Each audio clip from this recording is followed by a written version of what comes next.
Hello, and welcome to a gaming conversation with friends. We're back once again with the Renegade Master. That's what Remove will be saying, but unfortunately, he can't join us tonight. Just making sure I didn't mute the mic then. But unfortunately, he's had a family matter to attend to, and he can't make it tonight. So I hope everything's all right, Removable. And we've had BMG pop in to cover for Removable.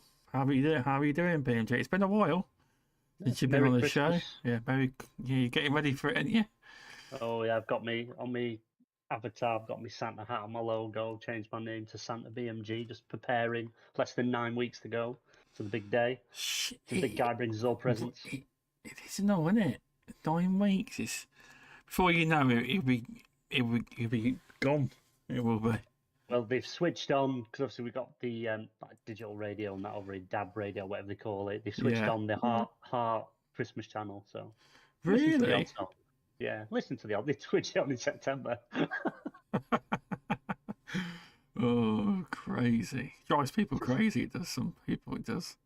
Tis the season to be jolly. Well, if I think if I remember rightly, Mr. Tushi put his Christmas tree up in August, He did. He did. That is and he's that. outside lights. I didn't know about his out. I didn't know about his outside lights. Mm. No, I didn't know about that. I didn't. But yeah, it's been a while. I've not done a show for a bit. I've had a couple of weeks off just with work and other stuff. But yeah, it's escaped for a little bit. So I thought, yeah, it'd be grateful for the invite to join you two awesome dudes. Yeah, no. Cheers for coming on. And I also, won't bring any intelligence to the conversation, of course. when we really talk about gaming, it's a lot of compliments about the show recently about how we've changed directions and a lot of people are enjoying it. They have because we used to try and focus on. I do cover some gaming news, but I don't cover stuff like ABK etc. Because no, every podcast talks about that stuff. Since we've been becoming more focused on talking about games, showcases, and bits and bobs like that, or interesting points members of the panel have or questions, people seem to be enjoying it. They do. So it's a better direction, and basically, because when you listen to a lot of podcasts, what you find is they all talk about the same 5 topics with different opinions, with all the same opinions. Do you know what I mean? So we've had some good feedback on the show, so that's it's a good thing. It is. So welcome, VJ. Welcome back. Oh, thank you for having me back on the show. I wasn't sure. I didn't know that removable wouldn't be on today, but I'm really glad that BMG is here. Yeah, I only found out about, I think it was about 6-7 o'clock. He sent a WhatsApp over and a Twitter message saying what had happened. So I don't think he knew either. Do you know what I mean? I was going to say, in light of that, it's just really good to have BMG on because he always sort of brings a sort of harmony, a joyfulness, a bubbliness, and a kindness to a podcast. So yeah, I think we've got a worthy how can I put, substitute off the bench to come in and help us out. So it's really appreciated. Oh, very kind. I don't know, like say, much intelligence I'll bring to the conversation if we start talking about Japanese cartoons, I'm screwed. Yeah, I don't think any of us can provide any intelligence. I think intelligence is overrated. But what you can provide is invaluable experience of what you've been up to, and hopefully we'll get to the bottom of that with some searching questions from Mr. Stubbs. Yeah, we will hopefully. If you're listening on YouTube or watching now live, please press subscribe and like the show and share it out. If you're on Apple Podcasts, as I know BMG listens to this on there, please leave us a review, share it.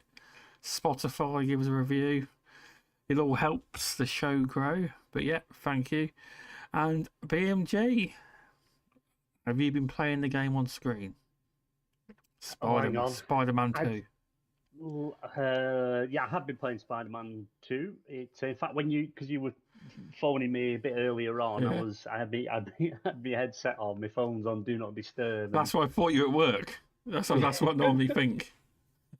Yeah, no, rare evening off. But yes, yeah, I've been playing Spider-Man 2. I'm only story-wise, I'm only probably about, I'd say, less than an hour in the story-wise. I've just been sort of getting used to the mechanics, swinging around, just doing a bit of side stuff because it keeps chucking, crimes going on and things like that at you as you're going along to different objectives. But yeah, it's if you play 2018, you are getting more of the same type of game, same type of combat with some extra moves, some new gadgets and things, and stuff like that, which is really exciting to just get to play around with it. A bit of variety in like combatants and things like that.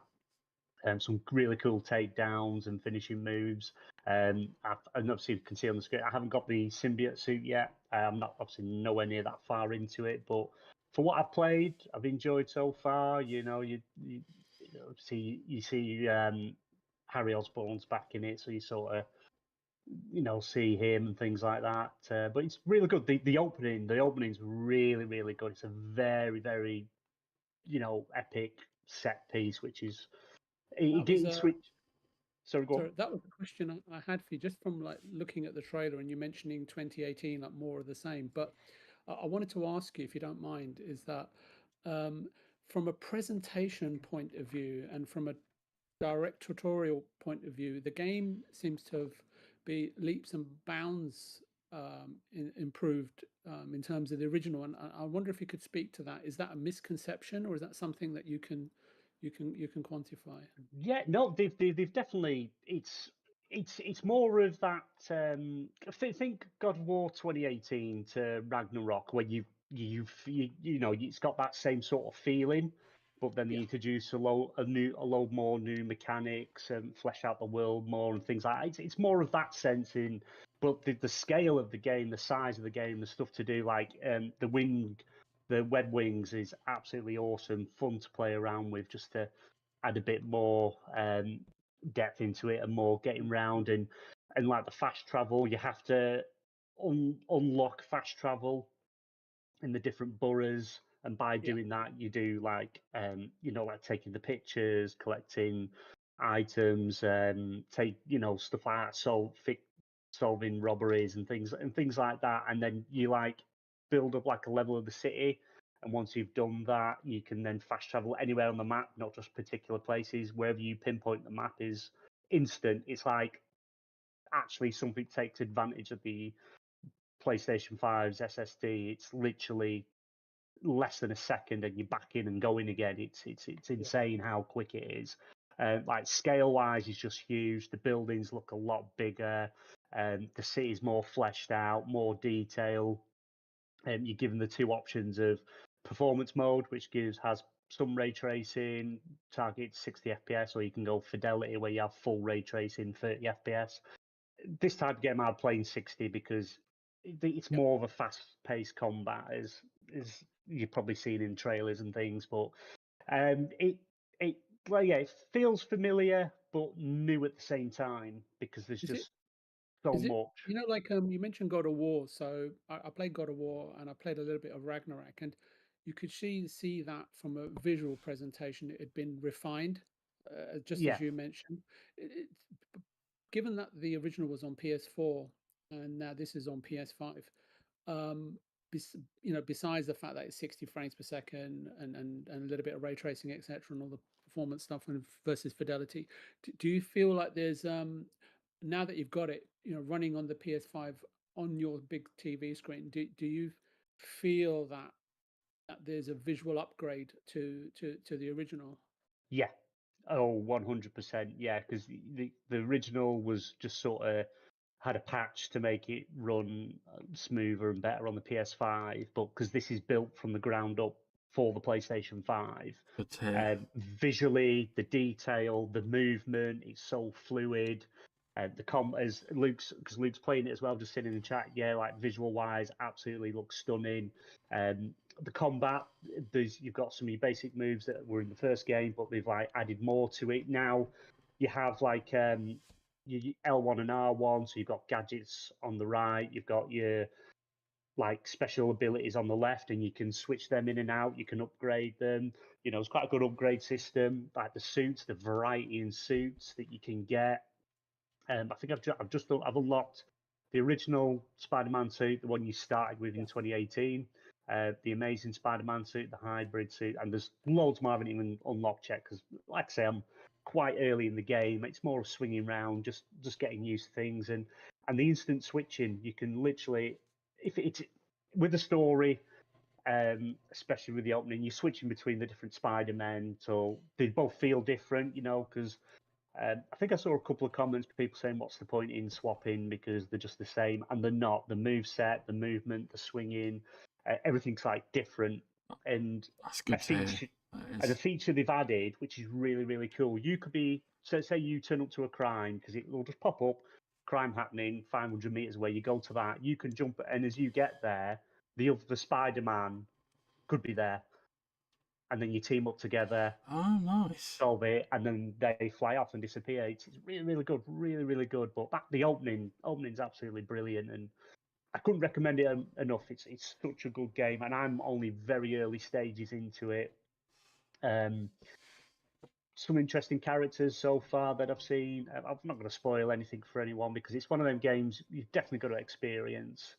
I know there's people complaining about bugs and things. I haven't come across anything yet so early. I'm just having fun swinging around, using the web wings, just doing a couple of the side stuff because everything you do adds towards like unlocking the next reward in that area, in that borough, and the size as well. You're not just in one smaller area. You've got huge. The map is absolutely huge, and I think they've done an amazing job. Character models slightly different from the first game or the remastered game that they did for PS5 because they changed the original Spider-Man's character, didn't they? They used the new one, which I liked. I was going to say it was interesting you mentioned about the character models. I can't remember, but I'm sure I watched a video where they were explaining that they'd implemented a muscle deformation system, and when characters bend their knees or their arms, and especially for Spider-Man, do you think that you're seeing that, or that's what it is that's making the models and the way that the physicality reacts in terms of being Spider-Man sort of has that visual, a further visual enhancement that's sort of there, but you don't realize it, but it's better than the previous game? Yeah, like when you as either Spider-Man and that, and you see it's really really detailed. I think it's more when you're not in the suit and you look at like Peter Parker, Mary Jane, and Harry. They just I don't know if it's just because you look at the first model from the patch of the for the PS5, the remaster, and then you look at that, and obviously you can tell there's a difference. It's nothing that would bother me. It's not. I don't look and go, "Oh God, I can't play that," or "That looks awful." No, It just looks it's a different. positive. Yeah, you can tell there's a difference. It looks, to me, it looks slightly off, but it could just be because I was used to the other one and the way the other models looked, and they are slightly different. But the details still amazing, and I'm excited to play more. The story so far seems really good. I can't wait to progress. Can't wait to get the symbiote suit. I'm quite looking forward to that point where I get there and like, because that unlocks a whole new powers and things. Yeah. So, but I can highly recommend it. And as Luke says as well, as well in terms of visuals and things like that, there's more density, there's more cars, pedestrians, there's more going on. The world's more alive. There's more things happening, Excellent. which make it a lot more lively. It feels like more alive, and yeah, I highly recommend it. And the DualSense features takes full advantage of the DualSense. You'll have like mini games and things where you've got to use the the adaptive triggers to do stuff and things like that, and you feel the tension. Even in cutscenes, one particular cutscene, there's this person on a jet ski, but as they're bouncing in the water and going along, you feel their movements in your hands with the haptics. It's really really good. But I highly recommend it. Absolutely amazing. I didn't even start playing it until what day was today? Monday. I think I started it yesterday. Yeah, started it yesterday. it was already installed, but I wanted to finish Assassin's Creed Mirage because I was right near the end of that, so I didn't want to leave that, jump to that, and come back to that. So I thought, get Assassin's Creed out the way, and then I can put all my time into this. But amazing game so far.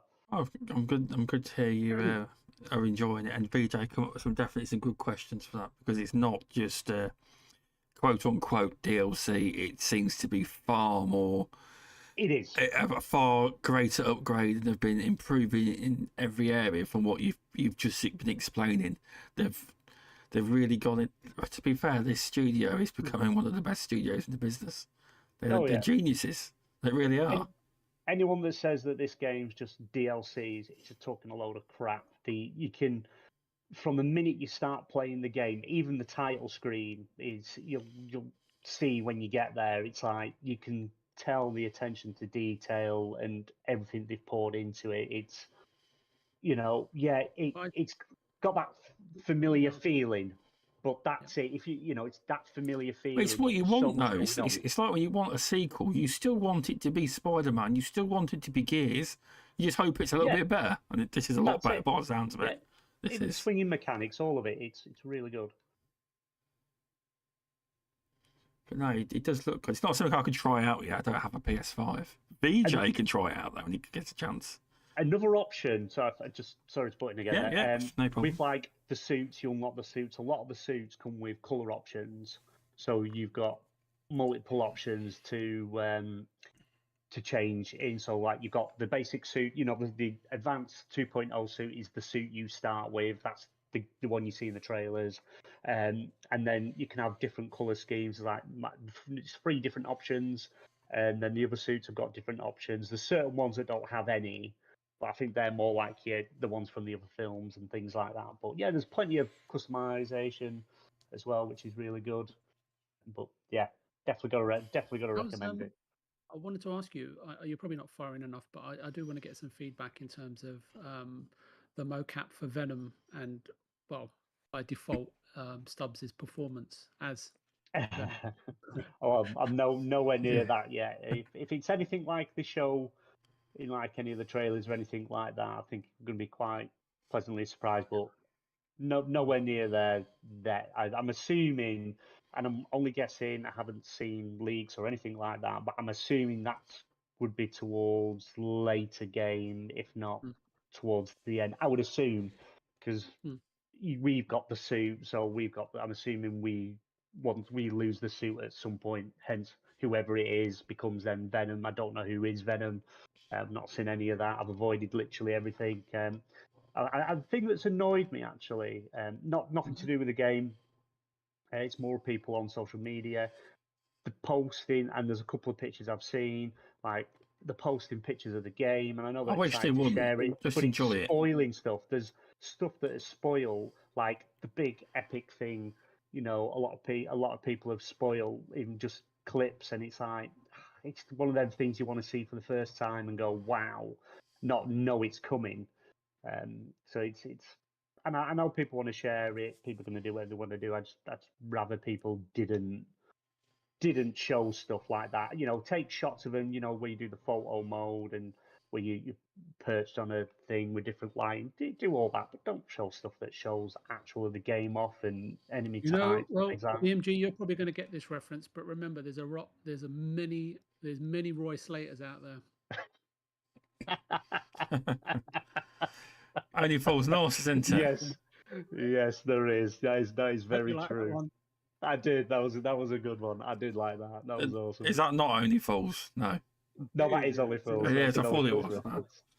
Yeah, but again, Luke Steele is in agreement with you, but he also said this isn't a spoiler. But he said Venom is pretty special without spoiling it. That's what he said.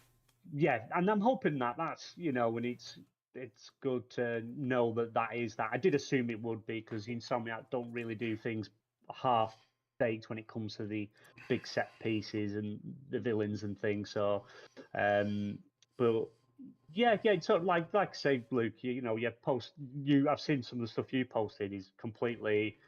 There's nothing spoilery there. It's just the poses and stuff like that, and there's nothing wrong with that. It's just when people start posting stuff that sort of spoil some of the game. You know which, what they're after. They're after that clout, aren't they? Do you know what I mean? Yeah. Sadly. Yeah. But Insomniac are just, again, it's another amazing game from them. And Are you there, BMG? You just cut out for a second there. You did. oh, hang on. You just said Insomniac. I think you said, and then that cut Am I out. back now? You're back now. Yeah. So it's It was just gobbling up a little bit of spiderweb. That's it. No, for some reason, Discord says we've detected a camera. Do you want to switch audio? I was like, no, I don't. I don't think it would show up on the overlay anyway. I haven't worked that out yet. No, he was having one of Mike's pork pies, wasn't he? Oh God, Jesus! I'd have a dicky belly. But yeah, they just knock it, and somehow just knocked it out of the park again. Literally, I'm only at the start of it, but they're just churning these games out, in quite good succession, in good timing, and they're keeping pace, and they're keeping quality, and they're improving every single time and getting better at the craft. You see, it's interesting you say that, Mr. Stubbs, because there's another studio you can draw parallels with alongside Insomniac, and I would say that's From Software, in terms of the quality that they put out and in terms of how prolific that they are. I haven't played From Software games, so I wouldn't know, but I know they're top class games. If you take Dark Souls 3, Sekiro, Elden Ring, Armored Core, and whatever they're probably going to announce this year's Game Awards or early next year. Apparently they've got another game to be announced, but in terms of the amount of content they're not at the cutting edge of technology, right? But like Insomniac, they've got tried and trusted tools and a tried and tested and a very, how can I put it, experienced team that they've managed to keep together over a long period of time, especially the core and the key designers. And this is what you get. Yeah, you get good content and you get it on a prolific basis. And that's why I know they're very different studios and they produce very different games, but in terms of drawing parallels in terms of their company's output and how their games are received I think it's quite similar.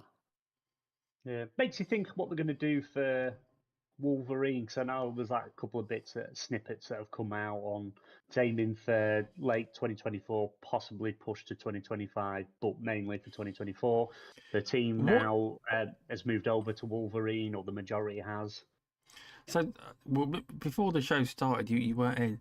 So, what year's VJ? What year is the 30th anniversary you were mentioning? What year would that be? We say sorry. 2024. So do you think they could get Wolverine ready for the 30th anniversary of PlayStation? I don't think. But maybe too early. Do you reckon? No, it's not. It's not that. I don't think Wolverine is going to be. It may be, but I think it'll be different in terms of the design for the game, which I also think that they're going to be layering in very different tool set for the game, because I think it'll be more wide linear. More wide linear than, say, Uncharted, but not as open world as Spider-Man. So what that effectively does free up a lot of, I don't know, let's just call it, the graphics and the CPU and all that good stuff, basically in terms of what the engine can do. And I think depending on the style and how open the game is, that will allow them to overhaul certain different aspects of the game engine to get the best out of it. So it may end up looking more like, say, not God of War in terms of the visual design, and not like the Last of Us in terms of visual design, but in terms of fidelity and also the design of the combat, because obviously Wolverine is a very different character to Spider-Man. So and I just think it will be something very different to Spider-Man, and I think that is why, from a technological standpoint, I think they want to get it right. And obviously, if you take Spider-Man, that was built off of, was it Sunset Overdrive, if I'm not mistaken? That's what they say. Originally, yeah. So I think that Sunset Overdrive game engine that they evolved with the help of Microsoft, because Sony had pretty much dropped them back then and came back and obviously built Spider-Man. But I think that the game engine itself would have been evolved to, not not fit Wolverine into the Spider-Man game engine, but to tweak the engine to allow to create a really interesting experience, which will be Wolverine, which I think will be, yeah, it seems to be. I mean, forgive me if I'm wrong, but I think it'll be a mature rated game, perhaps, and it may have dismemberment. And I mean, I just don't know. I'm guessing here, right? But I think that is not a delay in terms of delay. It's just this is the amount of time that they need. Perhaps that's why they've been working with a smaller team, right? And now everyone's transitioning over from Spider-Man because they're ready to go into full production. But you know that these modern days, right, games need at least 6 months, if not, well, that was like 15 years ago, but needed at least about 9 to 12 months of polish. And I think whether it's 2024 or comes out in March 2025, I think that's the kind of window you're looking at, right? And it all depends on what their slate is, right, for their 30th anniversary for Sony. I mean, they've obviously got Final Fantasy Rebirth for the first quarter of February, which is Sony's last financial quarter this year. And the original PlayStation, if I'm not mistaken, someone can Google it, came out in December 1994 in Japan. I was there for the launch actually, and yeah, so I think Sony for this year, this year end at least, I think Spider-Man is their focus. It should be their focus. I know people are saying, I mean, BMG will probably know more than me in terms of why they're staying quiet. I think Spider-Man will do the numbers for them, and they're just keeping their powder dry for their 30th anniversary next year, which you wouldn't be.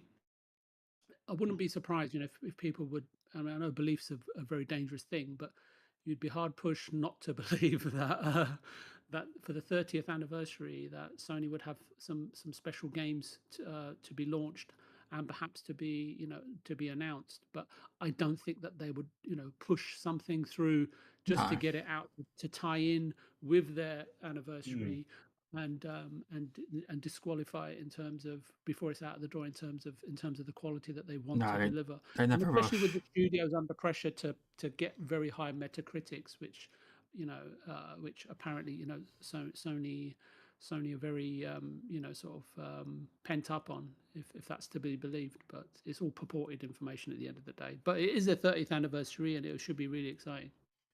Oh, definitely. Sorry, Luke was just saying that he was, with regards to art style, he would expect Wolverine to be a bit more like, say, The Last of Us Part 2 or like a Ragnarok style kind of game art style. That's what he's feeling. Did he say art style, or did he say in terms of style? Sorry, style. I couldn't see design layout for the game. He just put style, so I don't know. Yeah, that's what I'd expect. Yeah. I think the art style. I think we've obviously get an idea from it from the short trailer that they released, and I think like BMG is talking about, the fidelity of Spider-Man, and so was Luke. I think you're probably going to see a step up in terms of what Wolverine does, because I don't think they want to release another Me Too type of game in the Marvel universe. I think that Wolverine's a really good character, a really important character.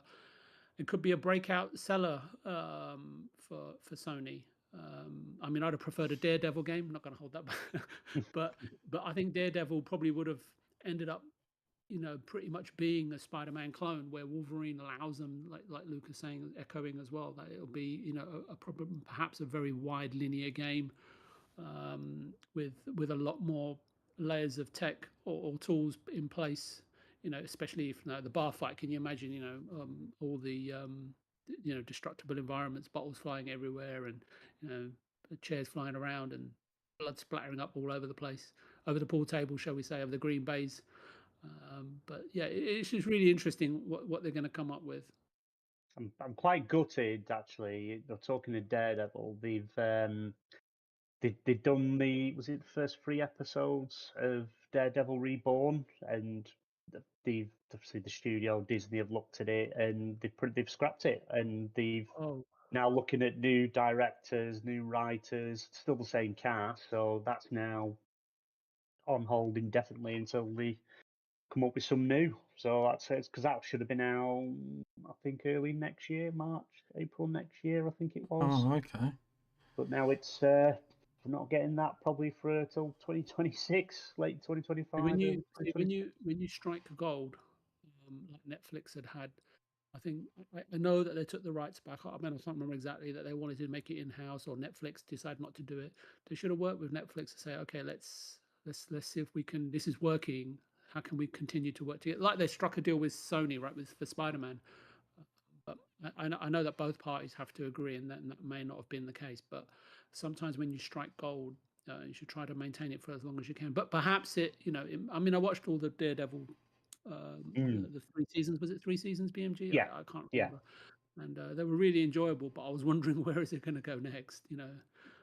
Yeah, I think it was because they took it back, didn't they? Was it the contracts or whatever licensing, whatever was up with Netflix and Disney? Yeah. What kept, because they took them all off Netflix, all the ones that expired, to put them all on Disney Plus. Funny you should say that, because years ago I used to have a VPN, and the way I used to watch, I don't watch WWE so much now, but what happened was before the WWE Network launched, that's exactly what WWE did. They just waited for the contracts to run out. And also on British TV, what they did, Now TV. Not Now TV. There's a new net. It's called BritBox. So what they did was, obviously, Sky, if you want Only Fools and Horses, you can watch it on demand on Sky.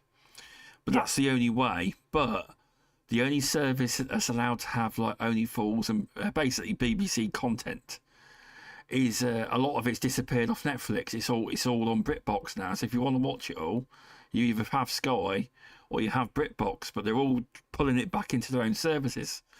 But it happened with that, because my dad goes, "Oh, it will never happen. It will always be on Netflix." And then it got pulled when the contract ran out, and they pulled it onto BritBox. Do you know what I mean? But they're all doing it. They are. The classic bait and switch. If you want it, you got to. It's basically with that, you got to have Sky or you got to have BritBox. Do you know what I mean? And it's classic switch and bait. But as sometimes it works, and like BMG's just sort of educated us in terms of Daredevil. Sometimes it can be a bad move. A costly move though. I can imagine it cost them a load to do that. It's a mistake they've made. Yeah, but they've made it connects to the what's it called, the Hawkeye series that they've done. It's on Disney. They've connected that to Daredevil with Kingpin, in that series. But it's annoying. I understand things connect and it's like a big story, but sometimes these things go so far out to try and get you to watch everything to understand all the bits of story and things that have happened in between you don't see on screen and that. And I don't like that. I'd rather just think that this is the series, this is everything that's happening. Other series, that's what's happening there. Not have everything so interconnected. You're left with no choice but to watch them, even though you're not that interested in it, just to find out these other story beats with these characters that you are interested in. Exactly. Sorry, VJ. It can be overwhelming. Obviously, it's like if you want to get into Marvel, properly into Marvel, you've got to watch 30-something movies. Yeah, you know what I mean. and the rest you have, because I once was trying, I gave up. There's loads. It's too many. Yeah, it's a pain. Yeah, because all the individual films for Iron Man and Captain America, they all tie into between the Avengers, and then there's all the 20-30 TV series that all then tie into them films and the Avengers, and it's just like, it's enough's enough. Yeah. But I'll do a few shout outs because I've missed it. So just to do some shout outs, Masuka was in chat first. Santa BMG was also in the chat. Luke Steele, Shizno Elite, thanks for popping in, mate, and thanks for the conversation we had earlier on Twitter in the DM, some kind comments about the show. And also we had Safu in, welcome, and also Fimba, thanks for popping in, I appreciate it. If you'd like to press like, share and subscribe, I'd appreciate it going forward. It will help the channel grow and the algorithm push the podcast forward. But I mean, what did you BMJ? Did you say you completed Assassin's Creed Mirage? Yeah, finished it yesterday. really good game. It's what I wanted out of an Assassin's Creed game that's actually an Assassin's Creed game. Very much connects to the roots of the original game. But they've kind of improved, refined a hell of a lot. You know, you've got the parkour of Unity, which Unity is still the best Assassin's Creed for parkour. It's just so smooth, so slick, and you can play that game on Xbox and on the Series S and X, and it has the FPS boost and auto HDR. Literally plays and looks like a brand new game. It really, I highly recommend going back and playing that one. But yeah, they've made it now. But in all the other Assassin's Creed games, if you get a circle of enemies, only one attack you at a time. So you just parry, block, kill, parry, block, and that's all you do. So there's not much risk in ever getting caught because you can just kill everyone and then take your targets out. But whereas this, you can be attacked by 1, 2, 3, 4, or however many there. They can all attack you at once. It is more pushing you to be more of a stealthy assassin. It's the way it should be, because that franchise over the years has been known to be accused of being a copy and paste game called Assassin's Creed. So as a collectathon. Is that the case with this game? Is it a collectathon? No, I would say it's a callback to your Assassin's Creed 1, 2 mainly. It should be then. More to your original 2 games. Is it's very detailed character models. Some of them are non-main characters look a bit off, but the actual main ones that are in the story and things look really good. It's an interesting story on what's going on and the things you discover as you become an assassin. It's that very Aladdin-y, start off as a street rat and go from there. And if you just like you like in the other games, if you just killed someone like a guard, assassinated someone, you just run off. They all just like scream and run. Now, people run off and shout the guards, and then they're pointing at you. Look, he murderer, and they all start chasing you. You have like a wanted level, which you can reduce by pulling the posters down, go into like the town crier, and things like that. But what I found quite interesting in it, very well detailed, is they introduced it's called investigation. So instead of aimlessly running around killing the odd person to pretty much say, oh, this person hangs around this area, now you've actually got an investigation web, if you will. So you're going through one target at a time, but you've got to do these investigations and do these different things to get more information and things like that. And it's really, really good, and there's some really cool sequences when like in the original games where you take out your target and you go into like where it's just you and the character that's lying on the floor that you're just killing, and you have this conversation for 5 minutes before they die, and then you come back out of it and run off. Now there's like some interesting things going on in that when you do that. They don't really give you much information. They just it's like a brief conversation, and then like another sequence happens, and these sequences get worse and worse as you progress, and it's really, really good. It's a good callback. It's a good smaller game. I think it's $39.99. I tell you what, that's what's impressed me the most. They've not gone for £70, $70, which is interesting for Ubisoft. Yeah, it's a fair price for the game, where you pay extra $5 if you want like some deluxe stuff. Like what they've gone with as the pre-order in the deluxe edition, you get the links to Prince of Persia, because obviously that's where the original game was based on, was Prince of Persia. They cancelled the sequel to that to make this. This is what it transformed into. Oh, okay. But you get the Sands of Time dagger. You get this cool sword and this talisman that hangs on your back that can slow time in certain circumstances. But overall, it's a really good game, really interesting. Because a lot of people, if you haven't played Valhalla, you'd be like, "Oh, why is there a game about this character?" Because the stuff that does connect to Valhalla, in a sense that, well, unless you finished Valhalla story, you wouldn't probably fully understand it. But you also, if you're just looking for an Assassin's Creed game, something like the original, you could go into this and it not really be a big issue. But I do recommend it. I do highly recommend it. It definitely gave me that nostalgia of going back to some of the original games. You know, all levels aren't leveled like at the RPG ones, where you can't go in this area because everyone's 10 levels above you and you're going to do no damage and they're going to kill you. There's none of that.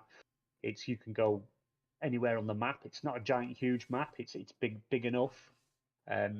You know, and there's some interesting cities and little smaller towns and other things, side content going on that you can do. There's a lot of that, but I just highly recommend it. It's if you're an Assassin's Creed fan, you would like it. You really would like it. This is, I would say, a bit outside the overall story that connects all the games. Because I remember you had a conversation a couple of weeks ago, was it 3-4 weeks ago? And Removable was saying something Removable. About, yeah, something to do with like, apart from the first couple of games, none of them connect, but they all overall connect under the same thing. And I think I messaged you. You did. You were like, they're working on one in Japan. They're working on one. And there is Assassin's Creed Red, which is they're saying it's going to come out next year, and I don't think it will. I think that'll be pushed to 2025. I don't think it will come out next year. It'd be good if it does, but I just can't see it coming out next year because they're going to want to do it right, because this is the game that everyone's sort of been asking for. We want one based in Japan, with like the samurai. There's bits of info that have come out. You're either going to be playing as a samurai or a ninja, depending if you pick the male female character. If they still go with that, depending what has or hasn't changed from when they first announced it. And you've got multiple teams working on multiple games. I think they've just is it Ubisoft Montreal? I think they've just sort of unified all the other studios. They're like head of creative or something like that. I've seen something a couple of days ago where it's overall it stems from there onwards. So you're gonna have these other studios working on the games, but they're sort of making the overall decisions creative wise. I think that's what they were sort of saying. Not just on the Assassin's Creed games, but other games that they're doing as well. But if you like Assassin's Creed, I highly recommend playing it. It's not really. There's I won't say what I was going to say because I don't want to ruin anything. More people will probably be happy with what's not there than what is there. In a sense, if you know Assassin's Creed games, it's the thing that everyone hates the most in them, which I won't say, but you'll discover it if you play it. But yeah, for the price point, for what the game is, what it offers, what you can do, I couldn't recommend it anymore. It's just such a good game. How long did it take you to get through the campaign, etc.? Oh, tell you what, I'll have a look. I haven't actually looked, to be honest. I can do this on my phone. I'll try and do it on my phone. Is it achievements? What's it you click to check your time played on a game? You're asking about the PlayStation app? I wouldn't know. No, Xbox. I played Assassin's Creed Mirage on Xbox. I presume it's PlayStation. Sorry. Can you check on your phone? I thought it was only on PC. You could. No, you can. I'll be looking at that then. I didn't know you could do that on the app. Yeah, you can do it on your phone as well. I think achievements. Everybody in suspense now. Yeah, everyone's in suspense. It is. Right. It is a no. You can do it. I'm just trying to see where it is to do it. But I have seen it, so I know you can do it in the app. It's you find the game. Recently playing Assassin's Creed. Right. Achievement. There. Achievements. Stats. Here you go. I've got it. Time played. It says 21 hours and 8 minutes. So, but I don't know if that includes standby mode. You know, if you've got it in quick resume. So to be honest, I think I did the story. I think I did the story in about 14 hours because obviously there was, when I had the game, I always had it in quick resume, so the days and that I didn't play it, and it was just sat there. But so yeah, it just seemed like a lot of stand. But I thought I did the story in about 14 hours, thereabouts, 14 and a half hours, I would have said, which is about right. About right, I think. And I'm just watching the trailer here, so I wanted to ask you, in terms of visual representation of in-game, how close is it in terms of the visual effects and the character models? And you know, one of the things I find with sorry to bolt this on as well, is that when I used to play the Assassin's Creed games, there used to be this like fluidity issue for me in terms of how the character moved, and it sometimes, you know, on certain actions, the animations would snap from frame A to frame C, right, or frame D.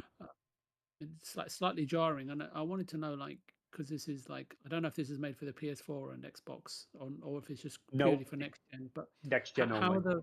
how do the visuals stand up now? I do. I find like visualize, fidelity, the smoothness. It's done very well. The only issue I ever found is jumping in water. You know, water was always the biggest issue when diving in. It did feel like it took that couple of seconds from the button you push to it actually doing anything. It just didn't feel very fluid or very well. But like moving around, taking a target out, whether it just be someone passing by or an actual target, from the movement and escaping and using your gadgets to escape as well. Very smooth, very fluid. In that sense, I would say it's very, very good. I wouldn't say perfect, but I It's a would step say up.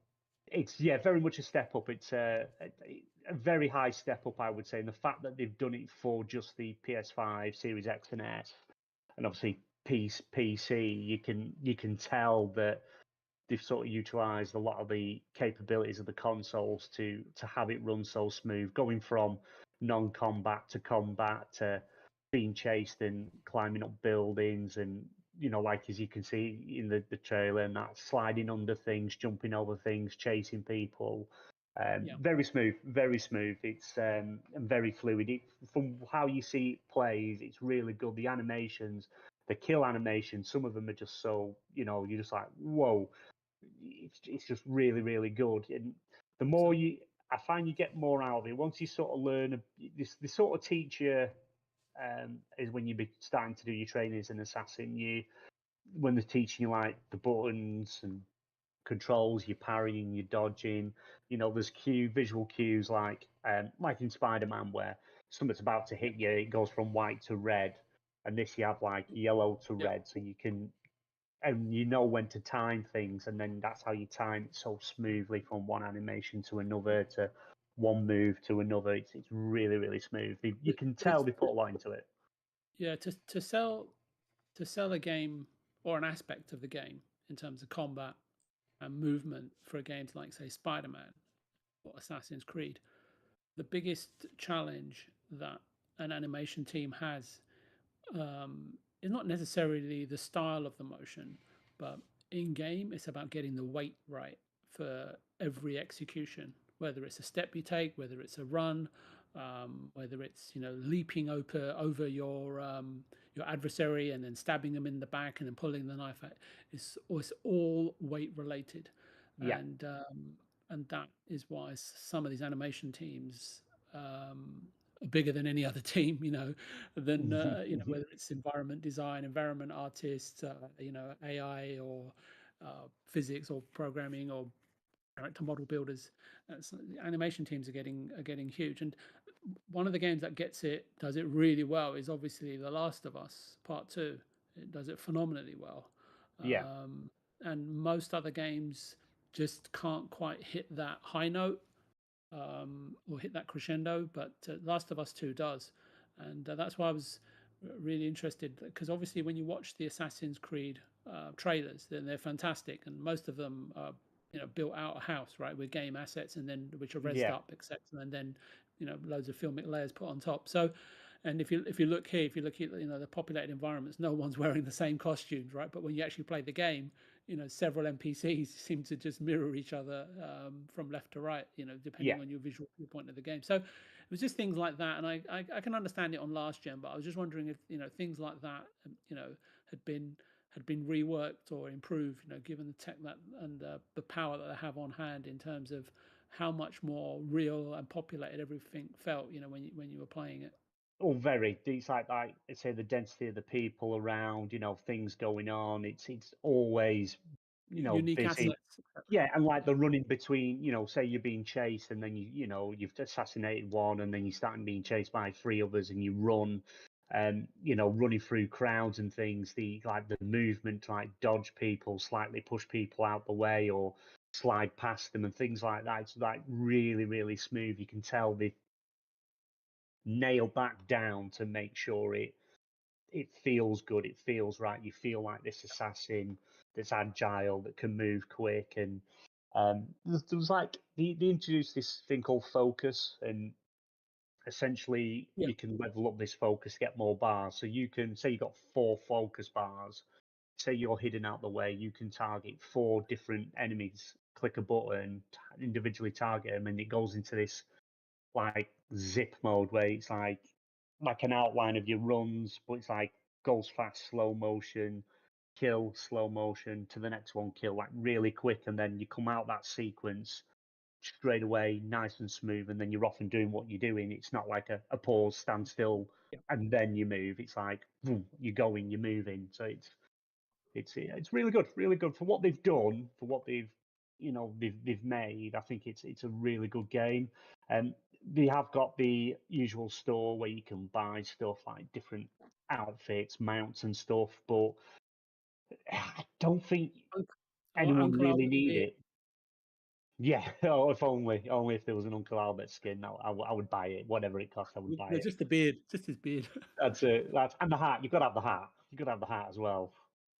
But they've got stuff in the store, but it's like I found was very pointless. The people that'll buy some of the stuff because they want to use this different, um, different skin in the game, outfit or something like that, which is understandable. But like with the RPG ones, when you're investing in your character and stuff, yeah, you're probably going to buy some of this stuff to make your character look cool because you're going to be putting 100+ hours in it. But for a game that you're probably going to be done within, between 13, 16 hours, would you really pay $5.99 or $9.99 for a mount, skin, different sword, skin, and different clothing that doesn't offer any perks or anything like that? It's just there's so many human beings out there that are commercialized and consumerized and educated and conditioned to impulse purchase, shall we say. I see it every single day. Unfortunately, the gaming industry is conditioning people to not do even it. in the gaming industry. If you're in the gaming industry, I see it in superstores, I see it in furniture. I see it all over the place. I see it. I mean, I was Yeah. going through a drive-through the other day. It was a completely different. It was Chick-fil-A, and so the guy gives his order, and he's driving along, and you see the kids pointing to ice cream and stuff like that, and this, that, and the other, and he goes to the counter and said, "Oh, can I add?" You can hear him right in front of me, and he's like, "Oh, can I add this, this, this, and this?" And it's just they don't necessarily. I mean, they've already got a massive haul as it is, but it's just impulse purchase is just something that's been programmed into people. So Yeah. I get completely someone with common sense, and really evaluating the situation, saying, "Look, I've only paid 40 quid for this game. I'm probably not going to play it again. So why am I going to spend another 6 quid, X, Y, Z?" But there's a lot of people out there that don't think before they blink, as Del Boy would say. That's it. That's That's true. it. He who dares wins. Right. That is Well, true. Ubisoft are trying, I tell you that. They are, yeah, that they are. But yeah, I suppose it's that way of getting that extra bit of, value out of the game. For some people will be buying it. I've seen a few posts on Twitter X, where we're calling it, and they have bought. And you can tell. I see some of the skins thinking you've paid $8.99 for that skin and that sword skin from the game, and it's just like, well, fair enough. Everyone's entitled to spend the money on whatever they want, and I can understand Ubisoft implementing it, just trying to, get that little bit more money out of consumers because it is a smaller game at a lower price. But Yeah, price point's perfect for what you get. You've got the exact content that's in it. It seems to be worth it. The detail that's in, in the cities and things like that, and you can actually play the entire game in the native language. So you don't have to do the English one. You can play it in completely native language with subtitles. It's they've included a lot of options in there. That's a really good point you make there. I don't know if you listened to last week's show, and we were talking about a little bit about Lies of P. Phenomenal game in Game Pass. Phenomenal. I've beaten it twice, and I wanted to play it a third time. I had to actually switch consoles to get away from it. But we were discussing the fact that it was made by a Korean studio, and brilliant game, fantastic. And I went to the options because I thought, you know what, I'd like to play this in the native language and and with subtitles. Lies of P on now. Perhaps a third time, and I was surprised to see that there was only English audio options and Korean and all the other subsequent languages that you've come to expect in beyond eFigs now. The other dozen or so languages were all there, but all subtitle based. So yeah, it was just surprising to me because I think that there's nothing wrong with the English audio; it's fantastic, but obviously made by a Korean company. I would love to have had the Korean audio. Now people say, well, we'll wonder why. Well, why?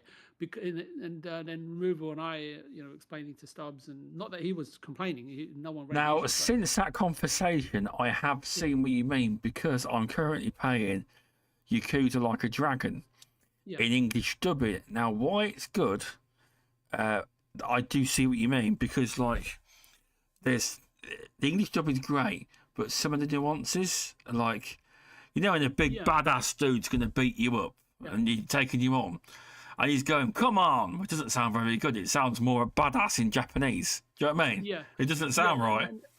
And the reason why we brought that up wasn't actually to do with games. The reason you're making an absolutely fair point there, Mr. Stubbs. The reason why we brought it up, BMG, is because I found that myself and Removal, and I didn't know this about him. He didn't know this about me, is the fact that we both watch a lot of Korean K-dramas.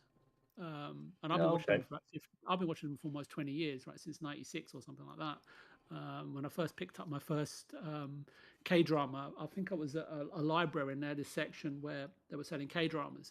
And this was a particular section because all the K-dramas, I was living in Hong Kong at the time in Causeway Bay, and all the K-dramas were obviously in Korean, but they had a small section there of certain dramas which they were all in DVDs back then, right? Obviously, and they had subtitles, and obviously I got used to it. So, and Stubbs has made a really good point there because obviously everything has been written, obviously, as a Korean script, right? I'm saying that there are two script writers which are credited in the actual game. I think there are the Western anyway. They've got Western names, but obviously there's something always lost in translation. And like Stubbs is saying, sometimes playing it through in English and then playing it through again with the Korean, with the exact intention being directed, by the game director, and then subsequently being directed by a Western language studio or whatever in London or whatever they typically are in Soho. They're Soho based, but yeah, I would love to have played it with the direct intention as a director in Japanese with the English subtitles. But I was just surprised that given the time, the gravity that this game is, the contribution that this game is making to the Korean games industry and the world in general. And I don't know if you've seen the launch stuff for this game. It's quite phenomenal what they did in Japan, etc. But yeah, I was just surprised that they didn't have any Korean audio to it. But I'd love to have seen that. But listening to what you're saying is the fact that, I mean, how many copies of Assassin's Creed Mirage are going to sell in the Middle East? Exactly right. Versus the Korean console gaming industry, but they've gone that extra length to produce it in its native language along with subtitles. So that's really, really interesting, what you pointed out there. Sorry about that. Yeah, no, it's really really interesting. I kind of laboured the point there a little bit, trying to get to the point, but laboured my way to making the point. Sorry. Yeah, but it's nice though. It's the fact that they're taking the time to do these things to, be more inclusive, because there will be people that will play it, whether in this country, America, anywhere over the world, that will play it and that's their native language and actually appreciate it. And the fact that they go in that extra mile to do that, because obviously it's not like just flicking on a switch or anything like that. They have to record all the audio and things like that. And the fact that they do these sort of things to include as many people as possible that may or may never use it, but the fact that it is there, I just think it just shows how not so much talented, but how much they care and thought that goes into this, and to be as inclusive as possible. It's good to hear. So it sounds like Well, overall you look. Say, see this woman. I don't know if you see the trailer here. Sorry. See this woman in the wheelchair, and just previously a moment ago she was looking up at a huge portrait up on the wall. I won't talk about the significance of the portrait in terms of the game, but she's actually looking at her younger self. So I see. Oh. So overall, yeah, Lies of P is I mean, I can't. Probably the best soundtrack. It definitely lit my candle, and it was purely by chance that I put it on. And one of the best games I played in a long time. And yeah, really, really fantastic. that's good. Is it Souls-like, Lies of P? It's similar to Bloodborne, to some degree. Okay. It's aggressive gameplay, but the story. To me, the story is important, but the soundtrack is always important to me. Gameplay is fantastic. There was some sort of concerns about difficulty, etc. But obviously, people will complain for the sake of it. But to be fair to the studio, they addressed all the issues within a couple of days. Buffing and nerfing certain elements, etc., and so on and so forth. Whether it was the actual enemies or bosses, or whether it was buffing up, the weapons that you had, the way you can augment them, and as well as the consumables that you can, and what the other thing, the throwables as well, and buffing those, etc. But fundamentally, in terms of a game and everything that they've done in terms of putting it together, the foundation of it is absolutely incredible. I see high praises and critique for all sorts of games, and as I say, the developers have really taken note, and even if you take the Souls games, right, they're not perfect either, but it's the beauty for me relies on the imperfections, if that makes sense, right? Yeah. And there's nothing here that hinders the game. There was no crashes, no bugs, and it was made in Unreal, and it is one of the best looking games, and it's a soundtrack to die for. And basically the soundtrack, you also can collect it in terms of records throughout the game, and you go back to the hotel foyer, and there's an old sort of 18th or 19th, there's a 19th or 20th century, early 20th century gramophone in the foyer of the hotel, where you can actually go and play these records. But playing the records, and then you can wander around all of the hotel, do all your different stuff while the record is still playing. And even if you go out into the porchway to test out your combat, or the courtyard, I beg your pardon, not the porch, the courtyard, to test out various combat, because you can obviously manipulate your weapons and change the handles across the 50 different weapons that you can collect, except for the boss weapons. You can still hear the music, but obviously it's a lot. It's not as loud, right? And you're outdoors, and the ambience changes, right, in terms of the tone that you hear the music from. So, and then you go back into the foyer, but actually playing the record and letting the record play to the end. Actually has a gameplay implication which you don't realize until you further down in the game. So it's not there just for the sake of it, if that makes sense, or as decoration. Everything in the game is designed to contribute to the outcome of the ending, if that makes sense. And there are multiple endings to the game. I mean, I played it through twice. I was going to play it through a third time as well, just because I loved the game, not just because I wanted to get achievements, because I'm not any sort of achievement hunter, but I did get like 38 out of 42 achievements. And that kind of gives you an idea of how much I played the game without pursuing the achievements. But because I explored so much of it, I got them as a byproduct basically.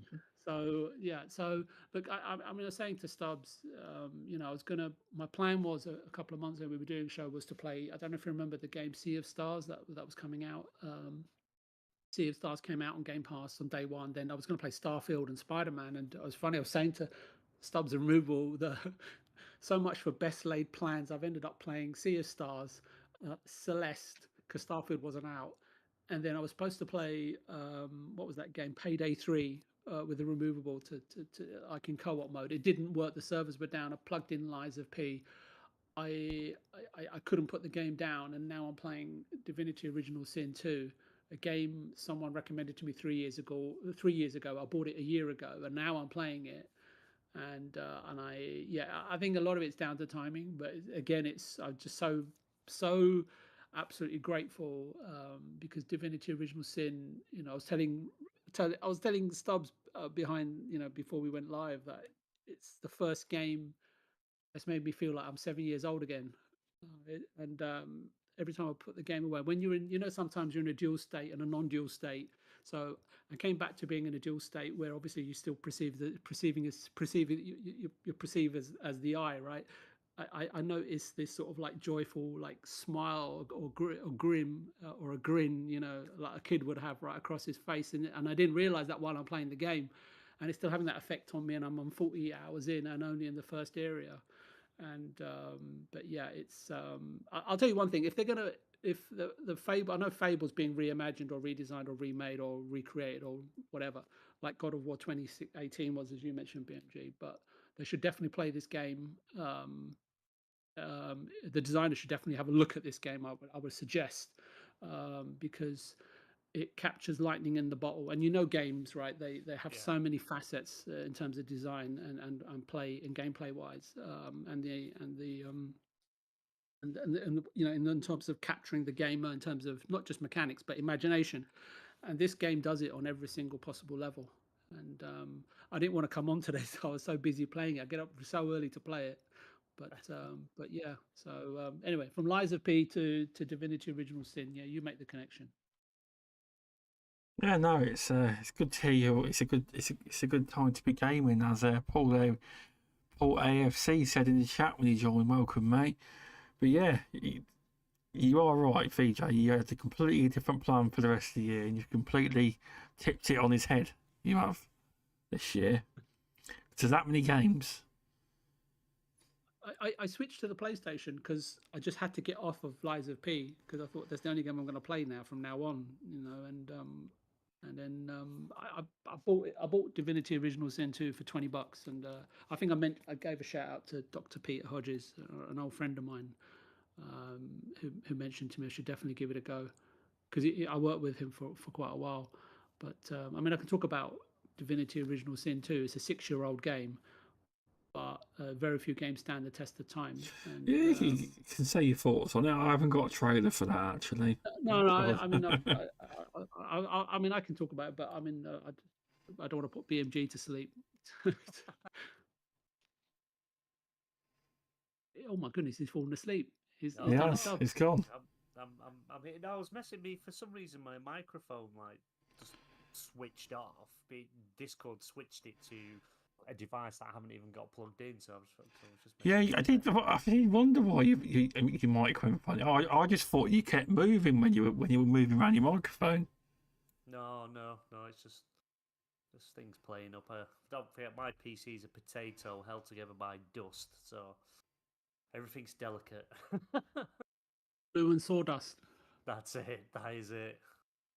That's fair. Welcome to these fucky PCs. Welcome to the Indie Gamer. How you doing? What I'll pop in there is just a note I found. The Yakuza. It doesn't have to be a topic. Instead, I just thought I'd mention it. When it releases the Yakuza Gaiden, the man that raised his name, there's going to be no English dub, so you're gonna have to play it like at launch. There's no English dub, so you're gonna have to play. Yeah, have you ever heard of the YouTuber Young Yi? He's voicing one of the characters in the game. and he's put on Twitter that he must have been told he can say it. There's no no, he didn't say there wasn't an English dub. He just said there's no English dub at launch, and it will be coming at some point. I thought that was interesting. That was all.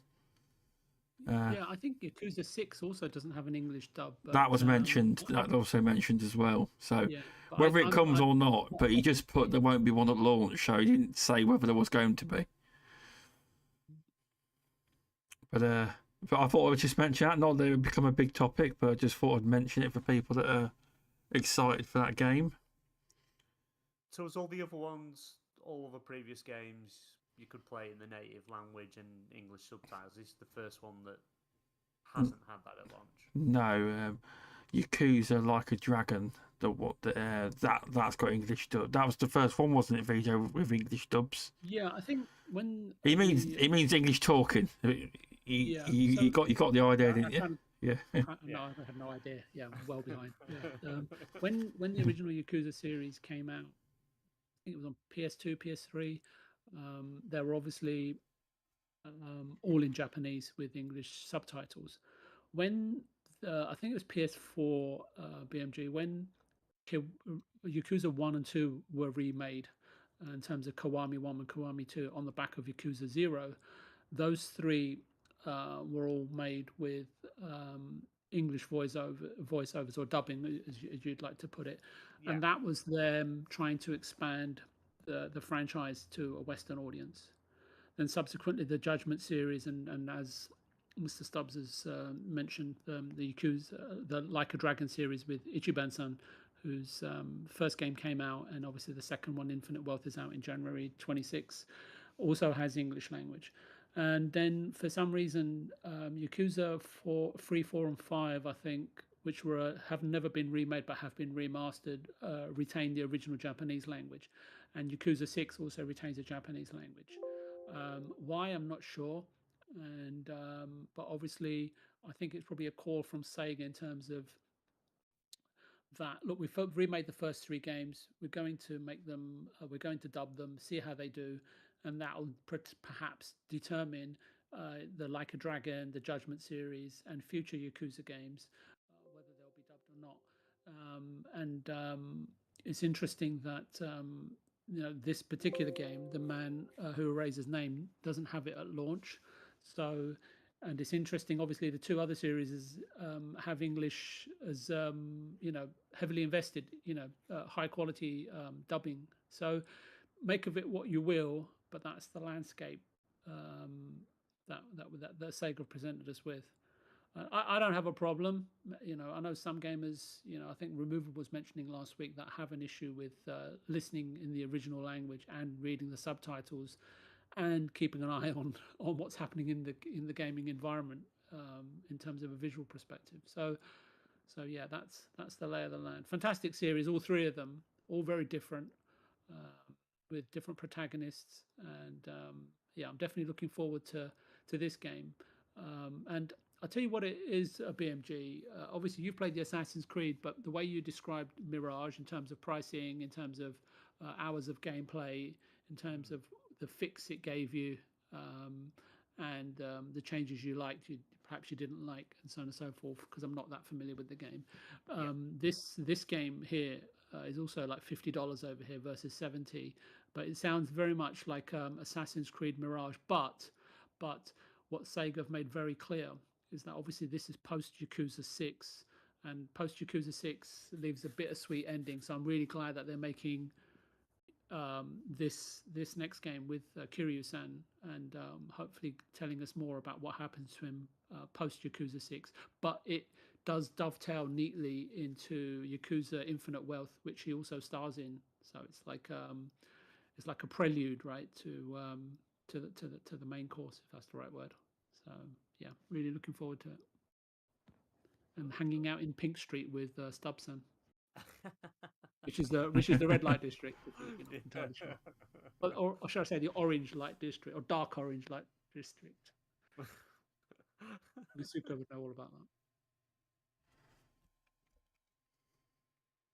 Yes, I was just looking up something that Fimble's on about. about the Judgment series is plagued in controversy because the actor has some contention about the fact that basically they have decided to release this was in 2021. They've decided to release Lost Judgment on PC, and the actor is not happy. It's not the actor. It's the agency that that represents the actor that has an issue with it because he's quite a squeaky clean guy, and I think he's a musician or a singer musician. Yeah, both of them are on Steam. Lost Judgment in Japan and in very popular in Asia. Obviously, on the PC version, they're obviously concerned about potential mods and what that might do to the image of the star, right? Forgotten his name. That's it, Johnny and Associates Company. That's it. Very strict. It's very strict policy. Yeah. When it comes to their talent and likeness, according to the report. Yeah, exactly. So they're worried about the image of the talent, and because he's got so many fingers and so many pies. I think the actor himself. I've seen a few interviews, and he loves doing the Judgment series. He loved doing it, but there are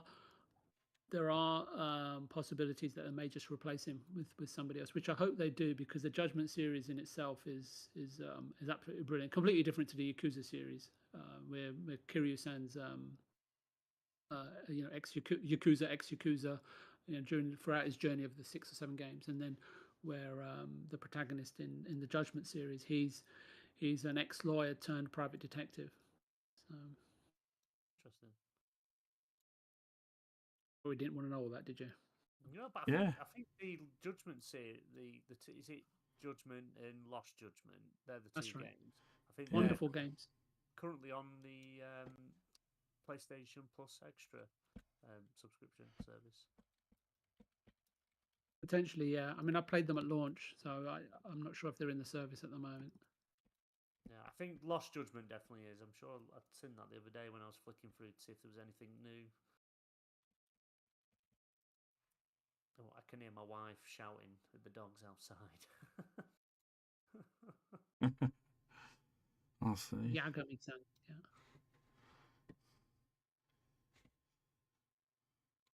Right. So we moved on from that because it wasn't a very big topic.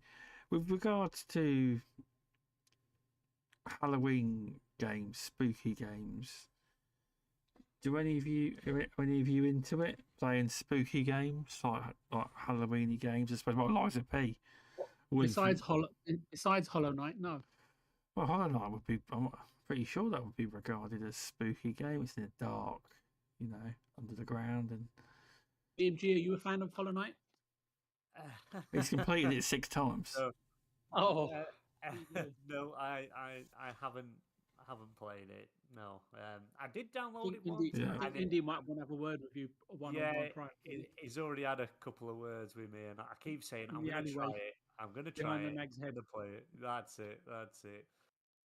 With a dodgy curry.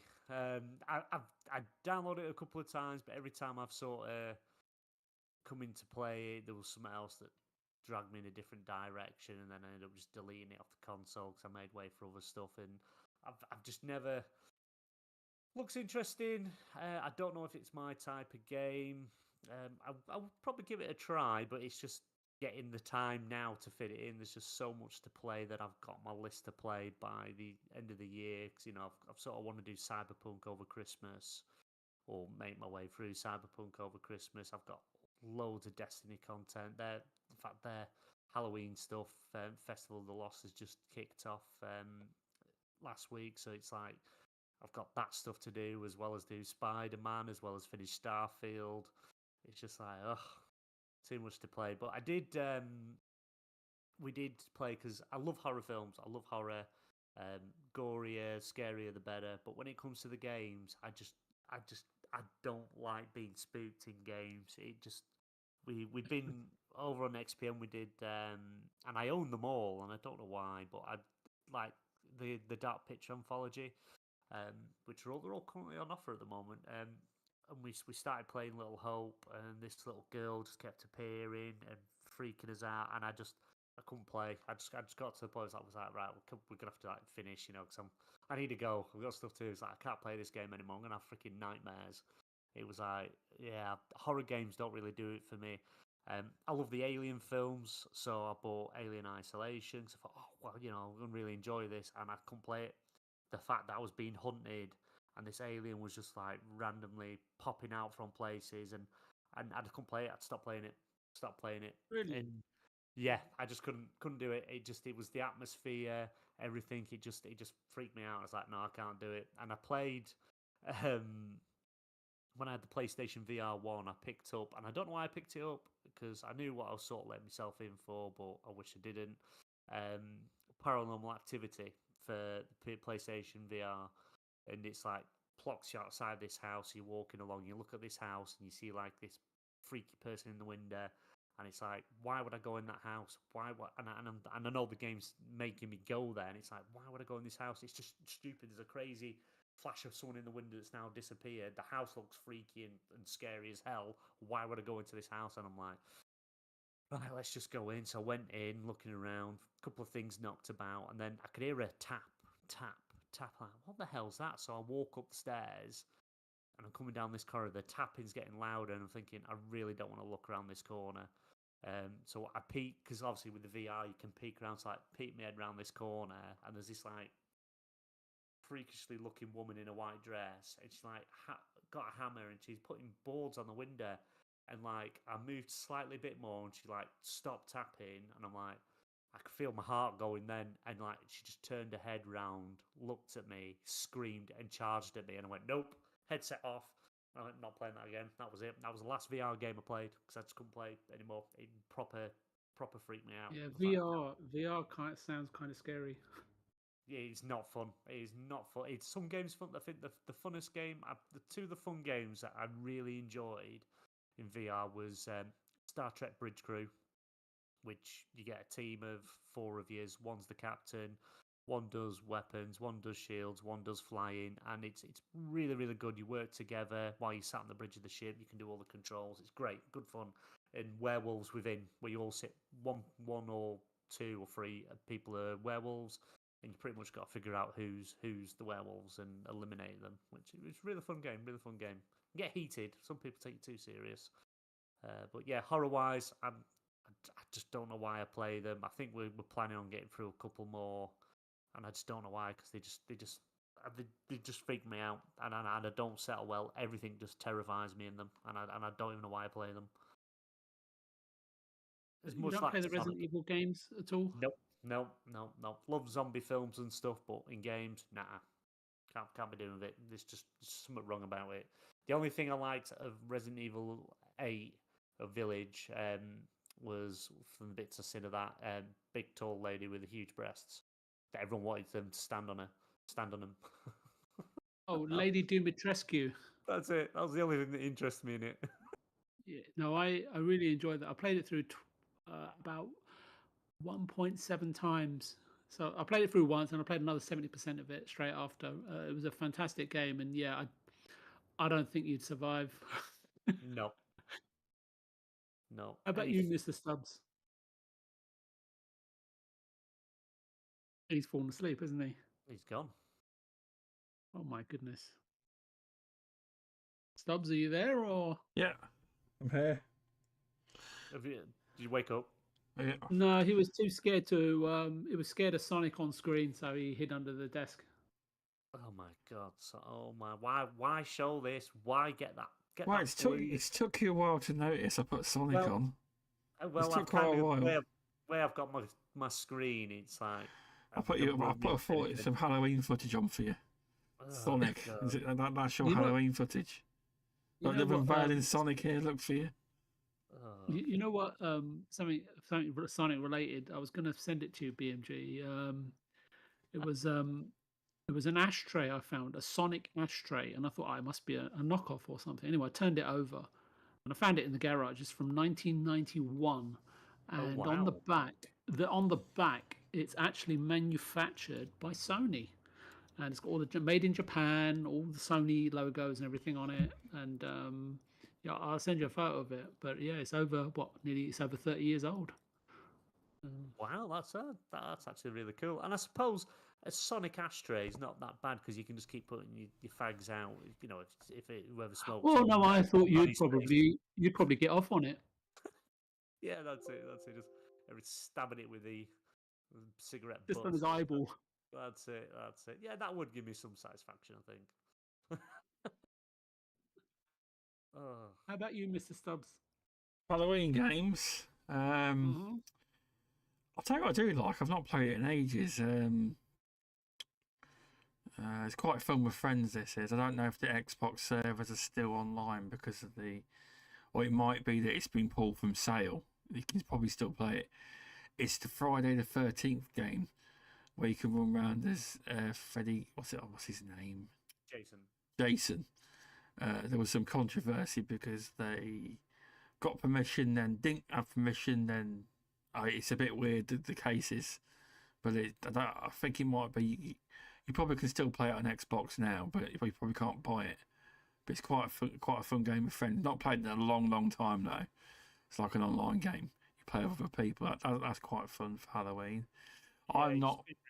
It's removed. You can't buy it, but the servers are up till mid next year before the servers go offline. And then it'll be PC. The PC lot will take over and make sure it stays online. Something to do with licensing, because apparently something to do with some of the characters in that are in it. The licensing isn't just owned by one company. It's like two, 3 different companies that actually have different parts of the licensing, and so yeah, they got permission to do so much, and then the other stuff they added was they didn't have permission for, and then they lost the license off the original company that has it, and it just went, yeah. It always happens with these type of games. You see, they have these licensed ones, they have it for so long, and then they just end up having to pull it because they're not renewed, or they're not adding new content and stuff, or they can't add new content. Evil Dead's dead. You know, that game only came out a few months ago, and it's already finished, and they're done with it because they lost the license to do it.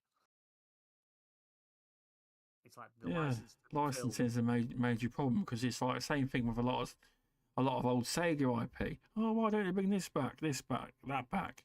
It's because Sega, for a lot of their famous ones from back in the day, they no longer have the licenses for a lot of the games. They don't. But that type of game, the one that's been, because they've done Texas Chainsaw Massacre, they've done a couple of updates, but that seems to have gone dead now. You know, I bought that, and I don't think they're really doing anything with it now. They haven't seen or heard anything happening with that game, so I think that's pretty much finished. But the one that's actually Dead by Daylight, it's Dead by Daylight. Yeah, it's got a big player base. It has. Yeah, it's constantly got the new licenses, the levels for them characters. They've just done. Well, I can't remember if it was late last year. It might have been. I can't quite remember. Where they did Friday the 13th with Freddy Krueger, and that's got the whole dream world thing and character likenesses. It's really, really good, and that's still ongoing. So if they can do it, why can't these others? Like Predator, it's Ilphonic. I just don't get what Ilphonic are doing, where they have these licenses for a very short period of time, and they're just pulling the games. Surely that can't be cost effective in the long run, because it's not. I'm assuming it's not cheap to get hold of these licenses to make these games. I don't know how that all works. I don't know what sort of hoops and that they're going to jump through for it, or if it is only a limited thing that's agreed to. But yeah, Predator was a brilliant idea. One person played the Predator. 4 of yous were soldiers, but you weren't looking for the Predator.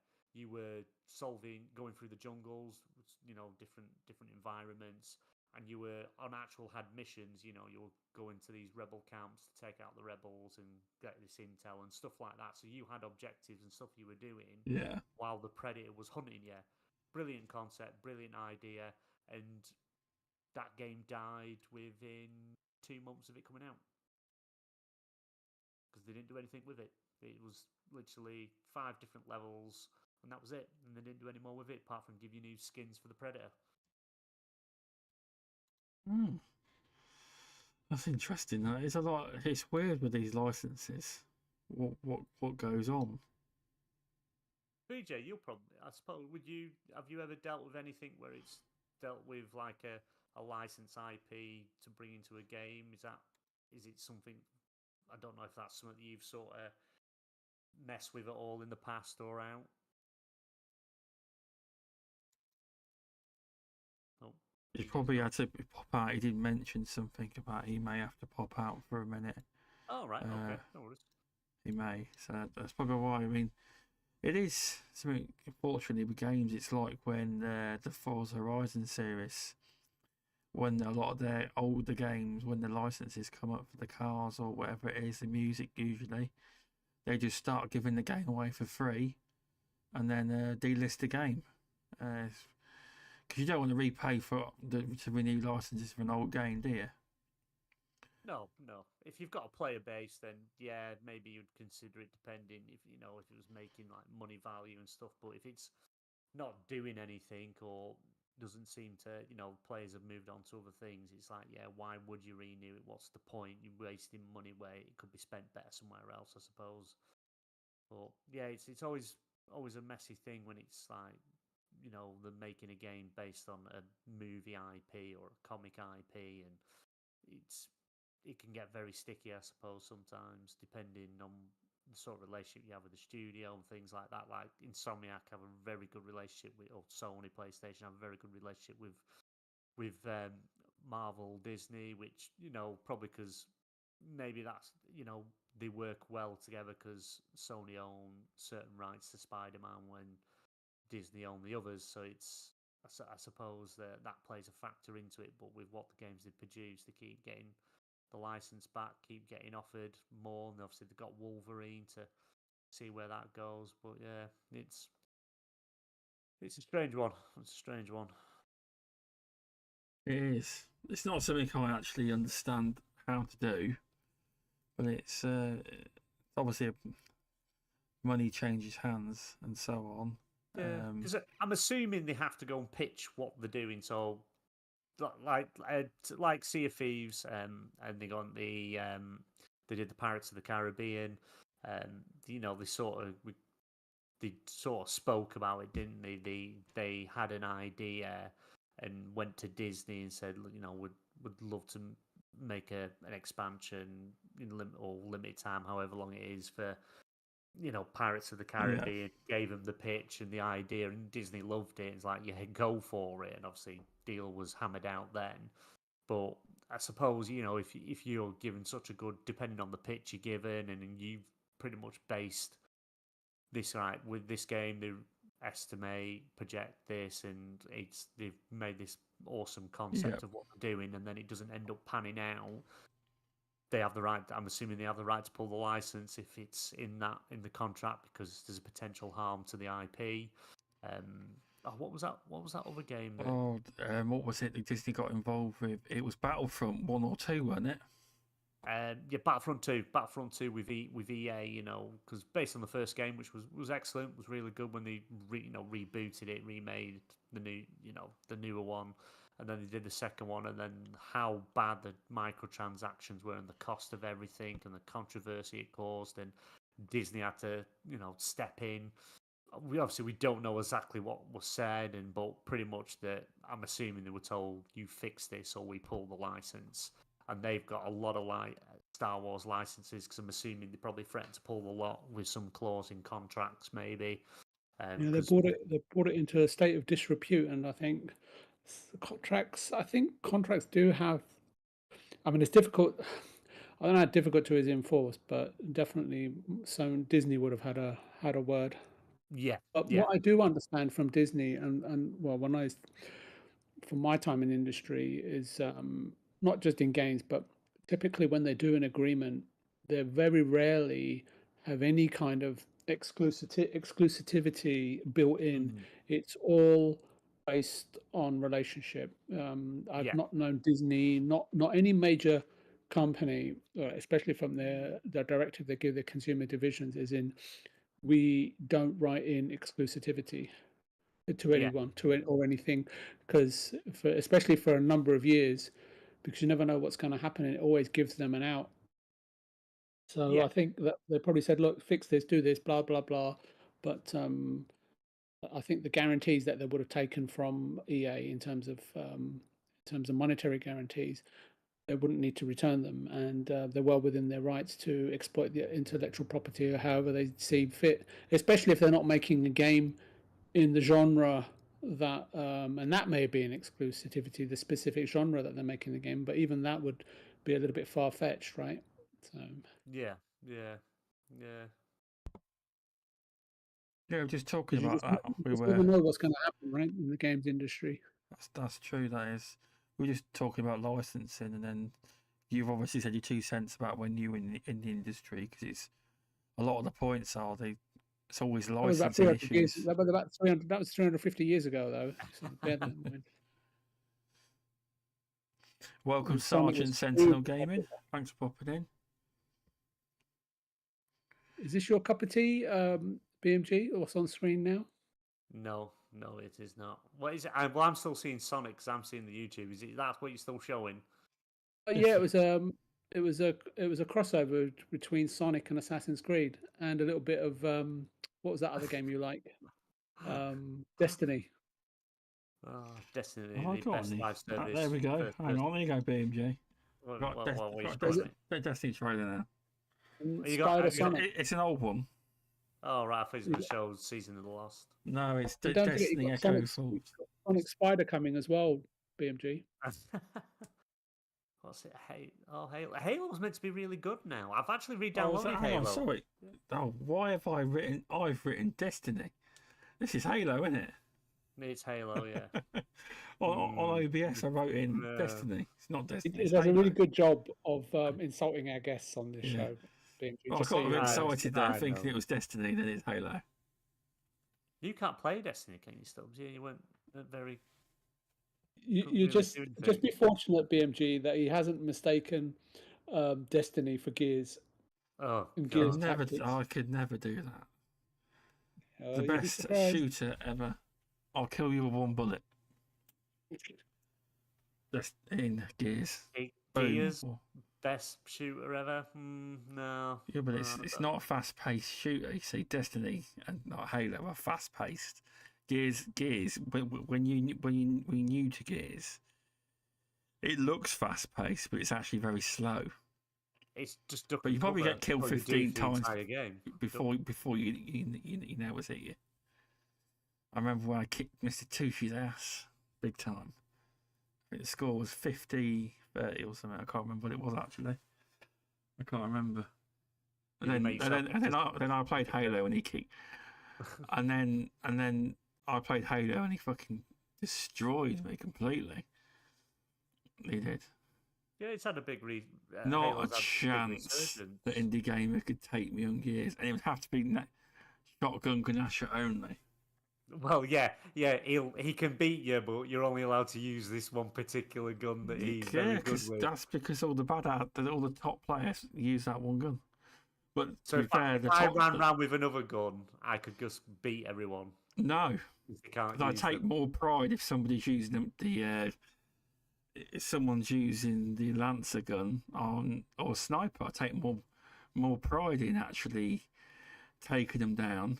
Because I don't actually think when I shoot, it's like boom, boom, boom. Indie Gamer, I could beat you with a teaspoon. He doesn't play shooters. He hasn't got a chance. He hasn't got a chance. Oh my god! There's no chance of that. Trust me. Have they announced a new Gears yet? No, they're too busy helping other studios with Unreal Engine. They haven't got time to make their own game.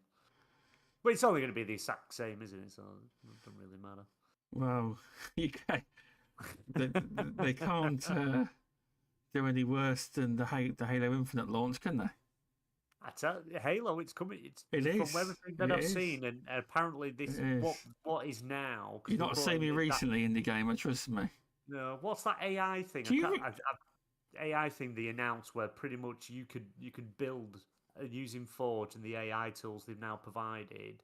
You can literally build any environment, anything you want. You know, you could be like you saw in like the arts room where it's like you're in Toy Story type thing.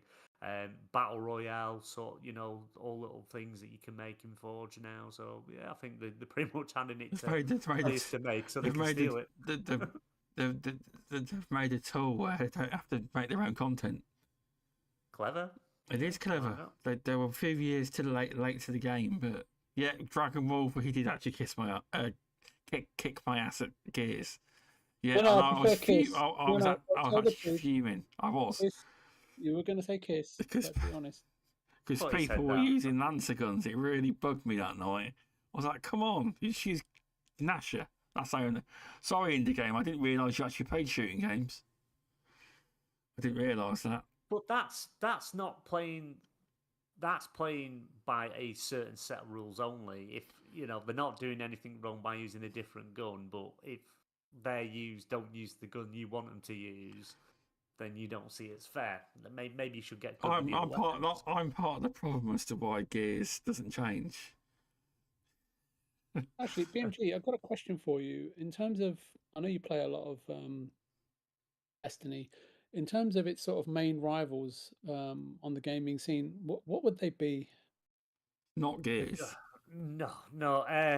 What in like just in the mechanics of the game, or like live service type? Well, yeah. In terms of live service games and live service shooters specifically, I mean, is Bungie and Destiny right at the top? Is Halo there? I really have no clue, but I just wanted a little education. It's to be honest, because I haven't really dived a great deal into like the Halo multiplayer side of stuff, because it's like they're starting to introduce more like story stuff, whereas with Destiny, because it is a live service game, everything's driven by expansions with the big overall story, and through the year all the expansions which tell, you know, lead on and different stories in that universe leading up to the big finale in the expansion of the new expansion that comes out. In that sense, I wouldn't say anything would rival Destiny in that sense, how it integrates the story with the seasons and how big they are and the content they produce. You know, 4X, it's like every 4 months you've got a new season, and it's all new stuff for it, new story that all connects to the current expansion and the expansion that will be coming out. So in that sense, nothing that I've seen does. I don't quite know what Halo's doing at the moment. I know with there's like sort of little story trailers at the start of the new seasons that have been coming out. Cause I think now we're on season 5, but I don't know how that story sort of integrates, because Destiny is more of a PvE game than a PvP. So I think the way they do it seems to fit a hell of a lot better.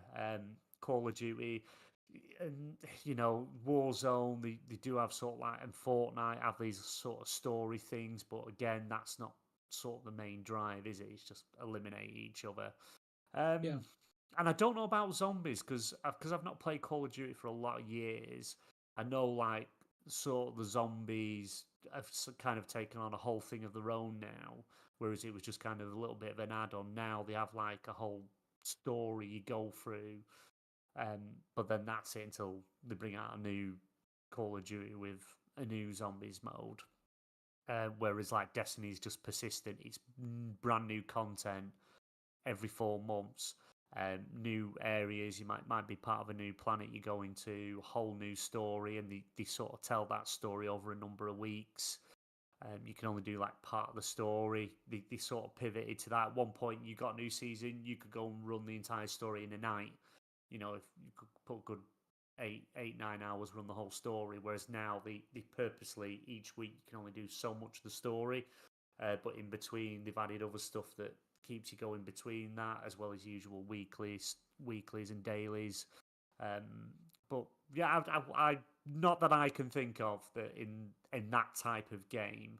I think Destiny have seemed to have nailed, and don't get me wrong, it's nothing they did from the very start. It was a very poor game when it first came out, and it took them a long time to get the rhythm and the position they are now, where it's main expansion every year, new season every 4 months, but each season's not just like a side content; it all connects to the main overall story that they're telling. Like the Light Dark Saga is the story they've been telling over the past since Destiny 1.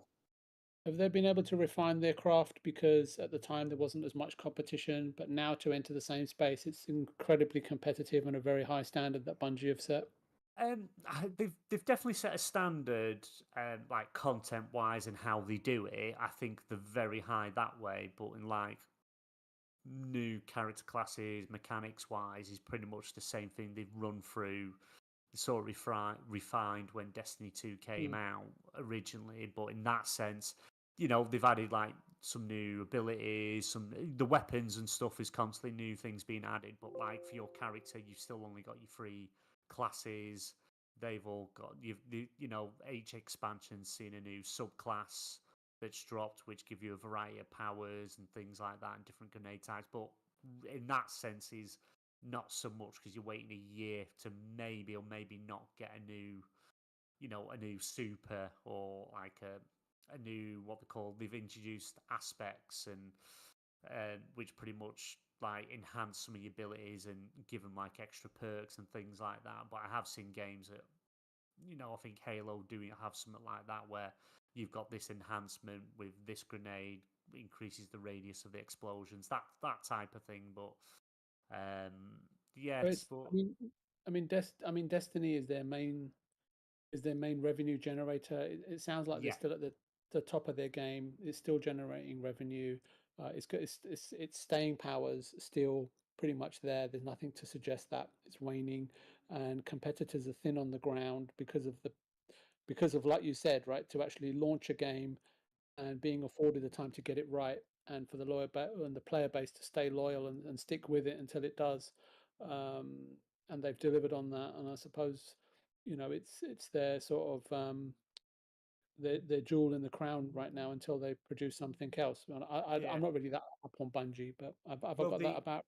Yeah, it's because the like this Light Dark Saga, which has taken place since Destiny 1. So this has pretty much been like the 10-year plan that when Destiny was originally announced, it was going to be this 10-year plan, and this all feeds into it. It's all been this one big overarching story that's been told all over these years, and that comes to an end in February, which is the last expansion, and then the pivot into doing away with seasons. They haven't mentioned anything about any new expansions. They just said we're not ready to talk about anything like that, and they're introducing what they call like story arcs. So I think it's every 4 months you'll get a story arc, which because the actual saga, Light Dark Saga, is finished next year, and that's it, done.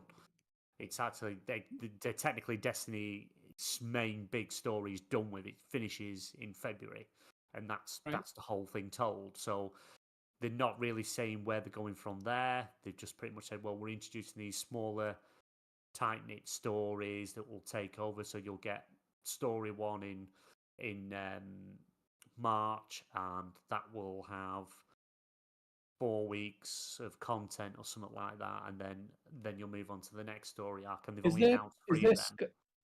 But while that's going on, do you feel that there's scope for Destiny 3, or they'll move on to a new IP? If it was for me, I would say it'd be time to, because they brought back Marathon, which is their other game they are working on now, because obviously they originally made Marathon back in the 80s. Well, I'm just glad it's not Snickers. No, yeah, yes. So and that's a looter shooter type game. It doesn't seem to have a great deal of interest. It's not something I thought they would have gone and revisited. Yeah, I thought they would have done something new, not bring back a dead IP they made back in, let's say, the 80s, 90s. But we'll see what happens there. But I think Destiny's done. I think they're just trying to figure out ways to keep the game going, and I think that's going to be its downfall. Really? The whole, I don't think Destiny's actually got a competitor. There's nothing like Destiny. The only thing you could say is like Destiny that I can think of, but that's completely different. Because this game I'm about to mention is totally free to play, but technically Destiny is a Warframe. PvE content. There's not many games out there have got PvE content. Yeah, but as such. Yeah, but you look at like Destiny's its whole thing, everything that Destiny's been about 1 and 2, every season, every expansion is all connected to this one big overall story. Oh, it is, yeah. And how everything's changed in the galaxy and universe and that, and on the planets and the characters and the enemy types, all of it's connected. So once you've done that, it's like, right, where do you go from there? I can't. They may have something in mind. They may. I don't think Marathon's the answer, though. Do you? No, Marathon's not the answer. That's a whole different thing, a whole different team within Bungie working on it. But Snickers. Yeah, Snickers. Oh, I get the reference now. Don't say Snick. I'll get it now. But I can't see a clear path where they would go. I don't know what story. The story's told. This 10-year story, this whole plan, everything comes to this conclusion. It's like, what can you do from there? Because the whole thing's about the Traveler, which is the light, which gives everyone all the Guardians, the light, which gives them the powers and keeps bringing them back, the ghosts and all that. And all that's coming to an end. And, up to press, it's pretty much this Traveler's gone from universe to universe to galaxy to different planets, helped make them thrive, give them abilities, and then for whatever reason leaves. And this particular race, they left and they ended up going to war, and then they all sort of collectively came this one entity that's hunting the Traveler, which is the overall thing, and they've now gone inside the Traveler, and that's where we're at in the story. And it's like, right, so once that's told, whether I'm assuming we'll save everyone in the end or whatever, and it's like, but where can you go from there? You've literally, this is the universes, the darkness, this is the big huge thing that everyone's having to come together and stop. It's like, what sort of story do you tell from there? Where does it go from there? And by them saying they're doing these smaller story arcs, it's like, sort of says to me, they don't know what they want to tell or what they want to do. And I imagine the discussions are going on, especially, with PlayStation, Sony, like, do we go into Destiny 3 and do a whole, maybe a different part of the universe and bring in all new classes? But again, it's interesting you say that, BMG, because obviously they spent a lot of money buying Bungie, but I think that roadmap would have been identified during the acquisition, if that makes sense. Yeah, because Sony got to look at it and think, okay, what are we doing? So I'm assuming those conversations have taken place, but I was just curious to think whether there was room for Destiny 3, whether there were characters that could spin off and stories to be told, or whether you think that they've been doing this for 10 years, so in the background they're bound to have been working on perhaps something else. So it's really interesting. I mean, I'm sure that when they do tell the final few episodes or the epilogues, if you want to call it that, to tie up loose ends, perhaps. I'm just guessing here, surmising here, as I don't know that much about right. Destiny. Yeah, I think you're on the right track there. So what you've got that period, but it's not as if it's going to fall off a cliff, because there'll be bound to be loads of new players coming and existing players remaining. So it'll continue to generate revenues, no doubt, as Final Fantasy 14 and Diablo and games of that ilk are doing. So it'd be really interesting. It just dawned on me. Imagine if they were still a part of Activision. Couldn't have thought that was going on. Oh God, we're not. Yeah, we've had another 3 Destiny interesting games by now. Yeah, I just can't see. You'd have to go for a Destiny 3, and it would have to be something completely different, because until I've done the expansion next year, I won't know what happens with the Traveler in the end. If it's still there, if it's gone, if it leaves, you'll realize that you'll realize it was Stubbs all along. Yes. You'll see me standing there with a Ganassi shotgun. Yeah, you'll see me. Yeah, Ganassi shotgun. With one bullet. With his one bullet. With one bullet. Oh, but you can't beat me because I've got a machine gun. That's not fair. Yeah, but I just can't see where it's going to go, and I don't know what sort of story they could tell. It would have to change universe. It would have to take a complete different direction, and whether the core fan base would be happy with that or not, because it is the story stuff that drives it. You have got your hardcore PvP BMG, players. I can tell you what it's going to be, BMG. It'll be you standing there, pointing to your head, talking to Stubbs and saying, "Stubbs, I am your father." Yeah.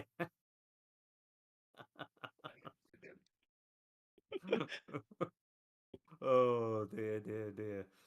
Oh God, what time? Oh God, All while you strip off your armor and underneath it, or you're wearing a Sonic the Hedgehog t-shirt.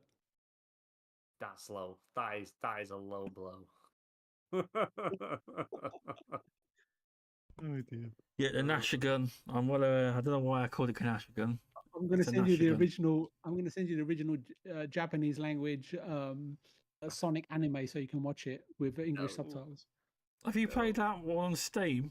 That one where Sonic gets killed, the free one?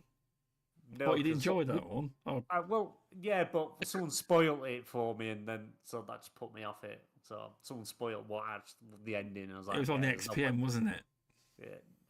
Yeah, I can't remember. It was probably a couple of months ago, and I was like, I'm not going to play it now because now I know what happens, and that's quite disappointing. So your potato should be better on that game, surely.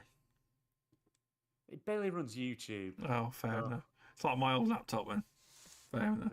Because I don't use it because the only thing I use my PC for is doing tax returns and podcasting. So it's the only time it goes on. I'm console. Console's what I prefer. I don't like the whole mouse and keyboard, typing QWERTY to walk around a map and clicking a mouse, run it around in circles to move. I like a controller in hand. I like to just be able to play a game, not have to get my spreadsheet out to see if it can run a game. BMG, I've got a question for you if you don't mind. So I play on Xbox primarily, but obviously I've switched to PlayStation for some games that I bought on there and some other bits and pieces. So I find that my PS5 controller, the battery. I hope you don't mind, Mr. Stubbs. My battery kind of on the controller runs out really quick. Like 3 or 4 hours. Talk about what you want. I'm on holiday this week. No. I'm not at work. No, you're the host, so I have to obviously pay respect to you. Regardless of the fact that you haven't finished Hollow Knight. The point. No, that's removable sanity. The point. You are a bit ahead of him. I have to give you that. But yeah, I just want to know about the controller because I've turned everything down. Followed the FAQ, and how to reduce the power consumption of the controller. Yeah. But yeah, it just seems to run out really quickly. It's not a big deal. I've got a cable I can plug into, but I like the freedom of no cable, obviously. And but yeah, I just thought, is that pretty common that it runs out after like 3 or 4 hours or 5 hours? Yeah, you could. I think mine usually gets down to 1 bar after about 4.5 hours or so, and then it's like down to 1 bar. But that 1 bar I think would probably last you another hour thereabouts, and then it'll need to be charged. But yeah, you can, and it means turning down all the settings on the DualSense. But another thing to look at. You are talking about the PlayStation controller, not a Yorkie bar. Yeah. yes, we're on up the DualSense. Oh my you can see how long I've been out of England, can't you? Yes, a long time. But yeah, another option you could look at as well, turning down to get increased battery life, because I don't know if you've noticed, but when you go through the menus on your controller, the haptics move. You're feeling the haptics at the same time. You can turn that off. Adaptive triggers and stuff like that. I think it's more the adaptive triggers which you can completely switch off that tend to use more because it's using the motors and things for the pressure and what have you. Yeah, you can actually fully switch them off. To be fair, I just use it as sort of limits myself. I'm going to use 3 or 4 hours to play, and then I'm going to take a break, go and do something else, watch a bit of TV. I'm forever plugging it back in, but I have to say one thing. I've spent hundreds of hours with the Xbox controller, but the PlayStation controller, the build quality, the button quality, the how they've managed to get the buttons so silent, and like on Xbox, you click the shoulder buttons R and B, they always make this terrible clicking noise. They do. Just the build quality and the sort of like almost as if the buttons got a silencer built into them. But how they press and how they bounce back up, the retract and contract, it's absolutely quite phenomenal. And so is the material quality. So the overall build quality and the usage and how it's constructed, I think it's far superior to the Xbox One. I think the Xbox One, for the price that they're charging, is not that much more cheaper, like $10 cheaper than the PlayStation One. Yeah. But the build quality is significantly poorer, I would say. Even materials, I would say, bar the grips. I like the little bit of the gripping on the back of the on the back of the Xbox One. But yeah, in terms of material and the buttons that they use and how it's all built and put together, yeah, I think it's slightly it's overpriced for sure, and it's not of the same caliber as the Sony one. That's just my own personal look at it. But I think if you actually if you actually put a BOM cost together, I think that the Xbox One would be surprised you wouldn't be costing more than anywhere near more than like $10 a unit. I would say even less than that, $6 or $7 a unit. Yeah, the quality they put into the DualSense, you know, the technology they fit in them controllers is really good. Yeah. And I like I don't know about the tech side. I can only talk about the materials and how it, and the functionality. Yeah, and yeah, it's and the tactile. I like the back of the DualSense where the grips are, and the grip is the sacred symbols. It's all the actual sacred symbols, square, circle, and all that, and it's just that them sort of little details that they put into it. The touchpad's a lot better than what the PS4 was. Works a lot better. It seems to fit a lot better with the controller. And they brought out the DualSense Edge, which literally, I think it's like 2.5, 3 hours battery life. It's terrible. It's good with the stuff you can do, you know, put the triggers on, change all that like the Xbox do. I don't think it's as good as what the Xbox's Elite controller is, but the battery life is like half of what the normal DualSense is, which is insane. Which is insane to me. But yeah, the quality of it is definitely the superior. To me, it's the superior controller. I can play either offset or, you know. Yeah, I can play either as well. Yeah, it doesn't bother me. It doesn't. It's literally like me driving. I mean, come on. I mean, I'm probably. I know I'm a little bit older than you, but and I've come from quick shot joysticks, right, to Master System controllers, to NES controllers, to playing on the Game Boy, to playing on the PC Engine GT, to playing on the Neo Geo Pocket. You know, you name it. You know, the N64 controller, right, the GameCube controller. I've never had an issue with playing with you know, sort of really you know, sort of well-designed controllers, and this whole thing with PlayStation and offset and you know, or onset or whatever you want to call it. I don't know what the opposite is, but yeah, I'm probably familiar to you. I never have an issue. It's always, to me, it's about the build quality. And you know, like you can see it, you can notice it in arcade cabinets, right? There's a lot of companies that make those big, you know, those luminous buttons on the arcade cabinets, you know, that you smash all the time, and there is no better arcade button in the world other than the Sanwa buttons, which I think are made in Japan by Sanwa, and they provide all the buttons for Capcom Street Fighter, and you find them on most arcade machines now. But there are those machines that use those cheaper sort of slightly beveled or white yellow buttons that you find in playing 1942 or Dragon Ninja or whatever, the Double Dragon or whatever, that you find. Those arcade machines you find, you know, in the corner of fish and chip shops. So they don't use Sanwa buttons, but they do make a difference. Yeah.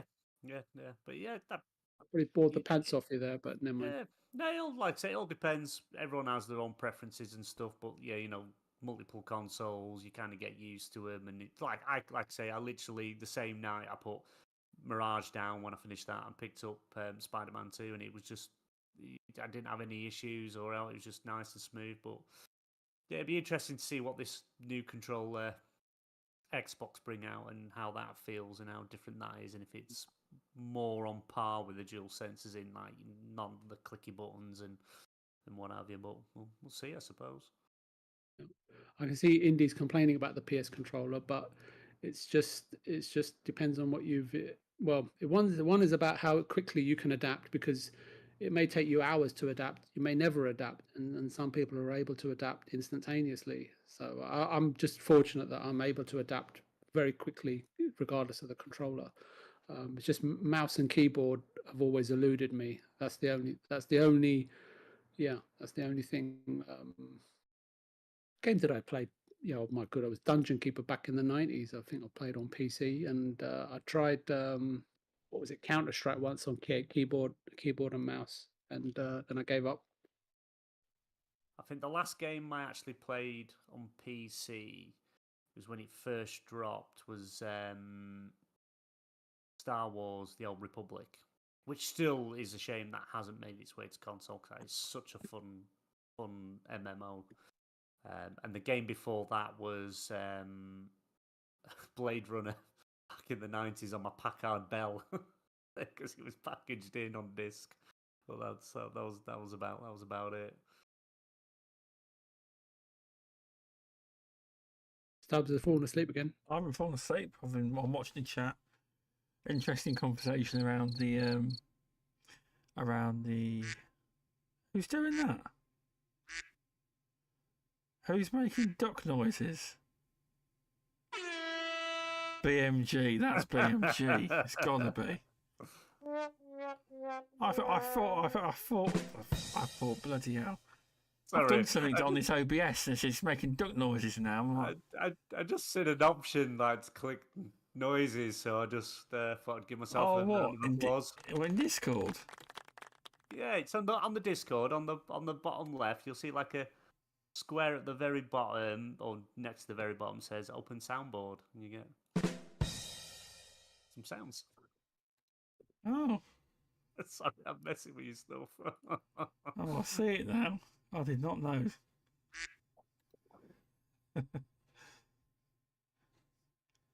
Sorry, Stubbs. No, it's fine. I was wondering what was going on there. Discord noises, yeah. I did not know you could do that, but yeah. I've tried the DualSense. I went to my brother's house not long after he got it. I thought it was all right, but then again, I didn't try it for long. I just tried the Astrobot. I thought the DualSense was pretty cool. But that's the best showcase. The best showcase for the DualSense is Astrobot. It's just they literally go for every feature from going through mud on sand. It's interesting. It was quite nice. You feel the difference. It's one of them things. It's hard to explain how it feels. You've got to try it. You have with the DualSense. It's hard to tell someone how it feels. You've got to experience it.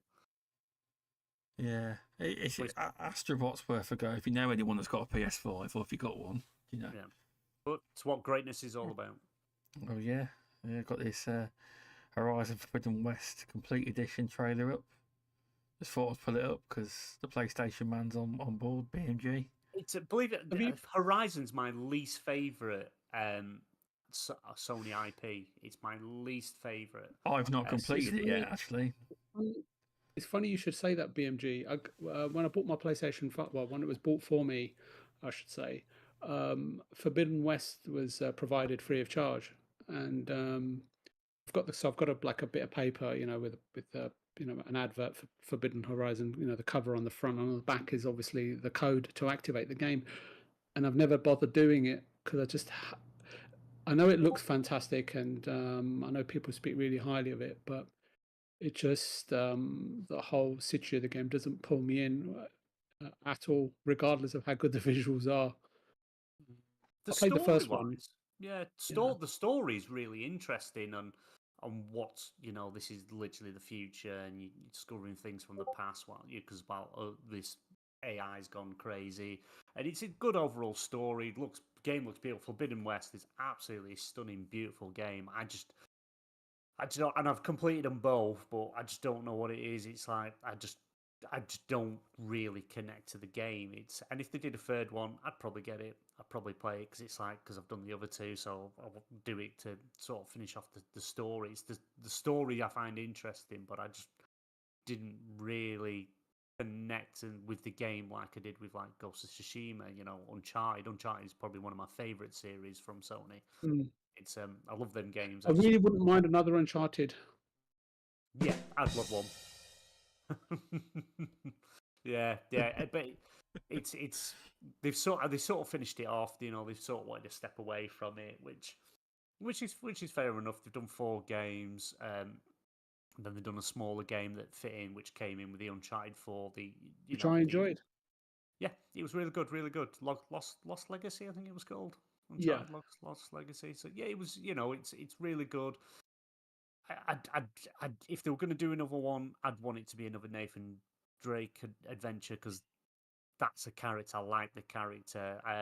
You know, there's all the comedy side of it. You know, that and he's just a complete mass murderer, and everyone sort of over you know looks over that. He's an absolute mass murderer, but it's a good game, good story.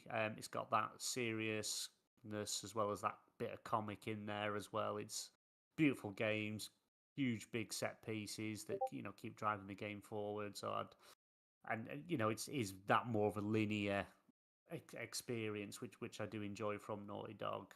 But yeah, I think Uncharted is probably outside of first party because you know I love the Assassin's Creed series. I've got all the games, played all the games. I love the Assassin's Creed series, but yeah, Uncharted's.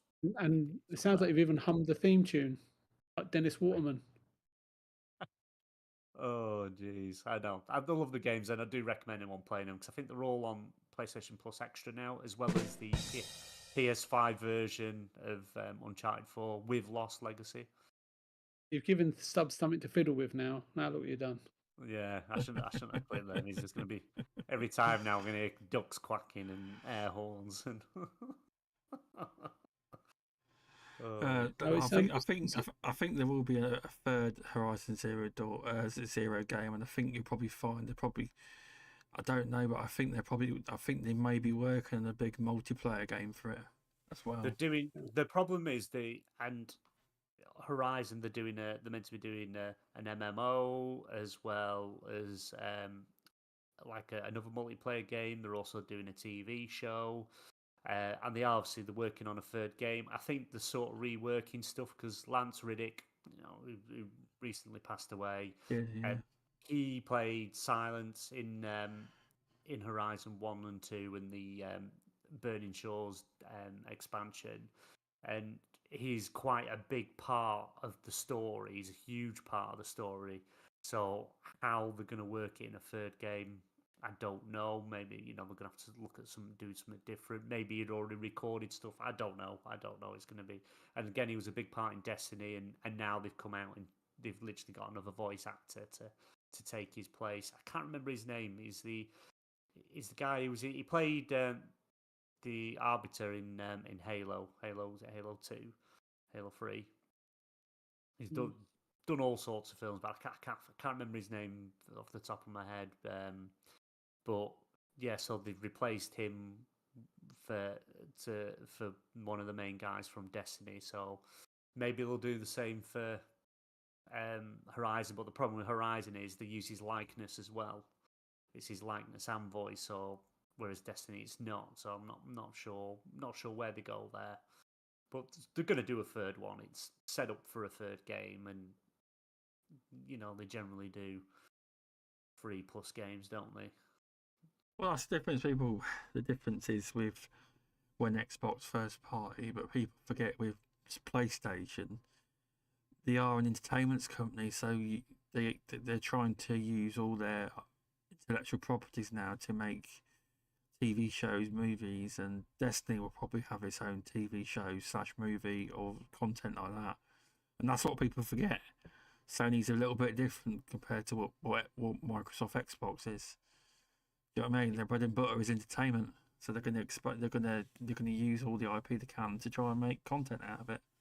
Get the Fallout TV show next April. Fallout, oh yeah. Nice, really? Amazon are doing it. Comes out 12th of April. Nice. We might get Gears of War on Netflix eventually. They ever get going on it? Have you heard out about it recently? No, it's all gone quiet, isn't it? It has. Now, that's one Dave Bautista wanted to. Yeah, Dragon Wolf. It was announced on I think it was the 16th anniversary of Gears of War or something. That Netflix have got a partnership with Xbox to do a TV show / movie, but nothing's been heard about it since. Dave Bautista wants to be in it, but I think they might have to lower the budget a bit. I think you should be in it. Yeah. No. So you basically need pro wrestlers, basically. But a lot of the pro wrestlers now ain't got muscles on them, so they might struggle. I have bodysuits on them. is anyone taking part in this Silent Hill Ascension live TV show? Mm. I think is it Not next really week sure or what week that is. after? It's a daily show, and you can rather go on from you do it from online, and pretty much you vote, the audience votes what happens in the show. So and the shows it's every day for a week, I think, and so everyone goes in and makes the decisions on what happens in the show, and it shows out on this live action TV show. Don't know how that's going to work, because sounds a bit very different. Yeah. It's Silent Hill Ascension. Let's double check. I think it starts next week. Not heard of it. Yeah, it's a live thing that everyone can log into to watch and help make the decisions. You'll get a number of choices on, and the one that gets the most choices, that's what's going to play out.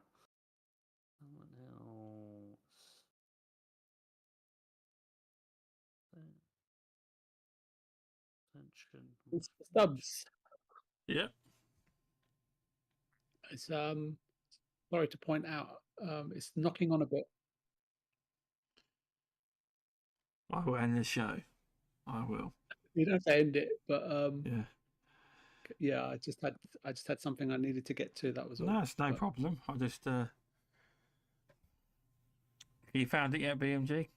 Yeah, it's so what is it? It's comes out. It's Tuesday. It's actually on Halloween. 31st of October.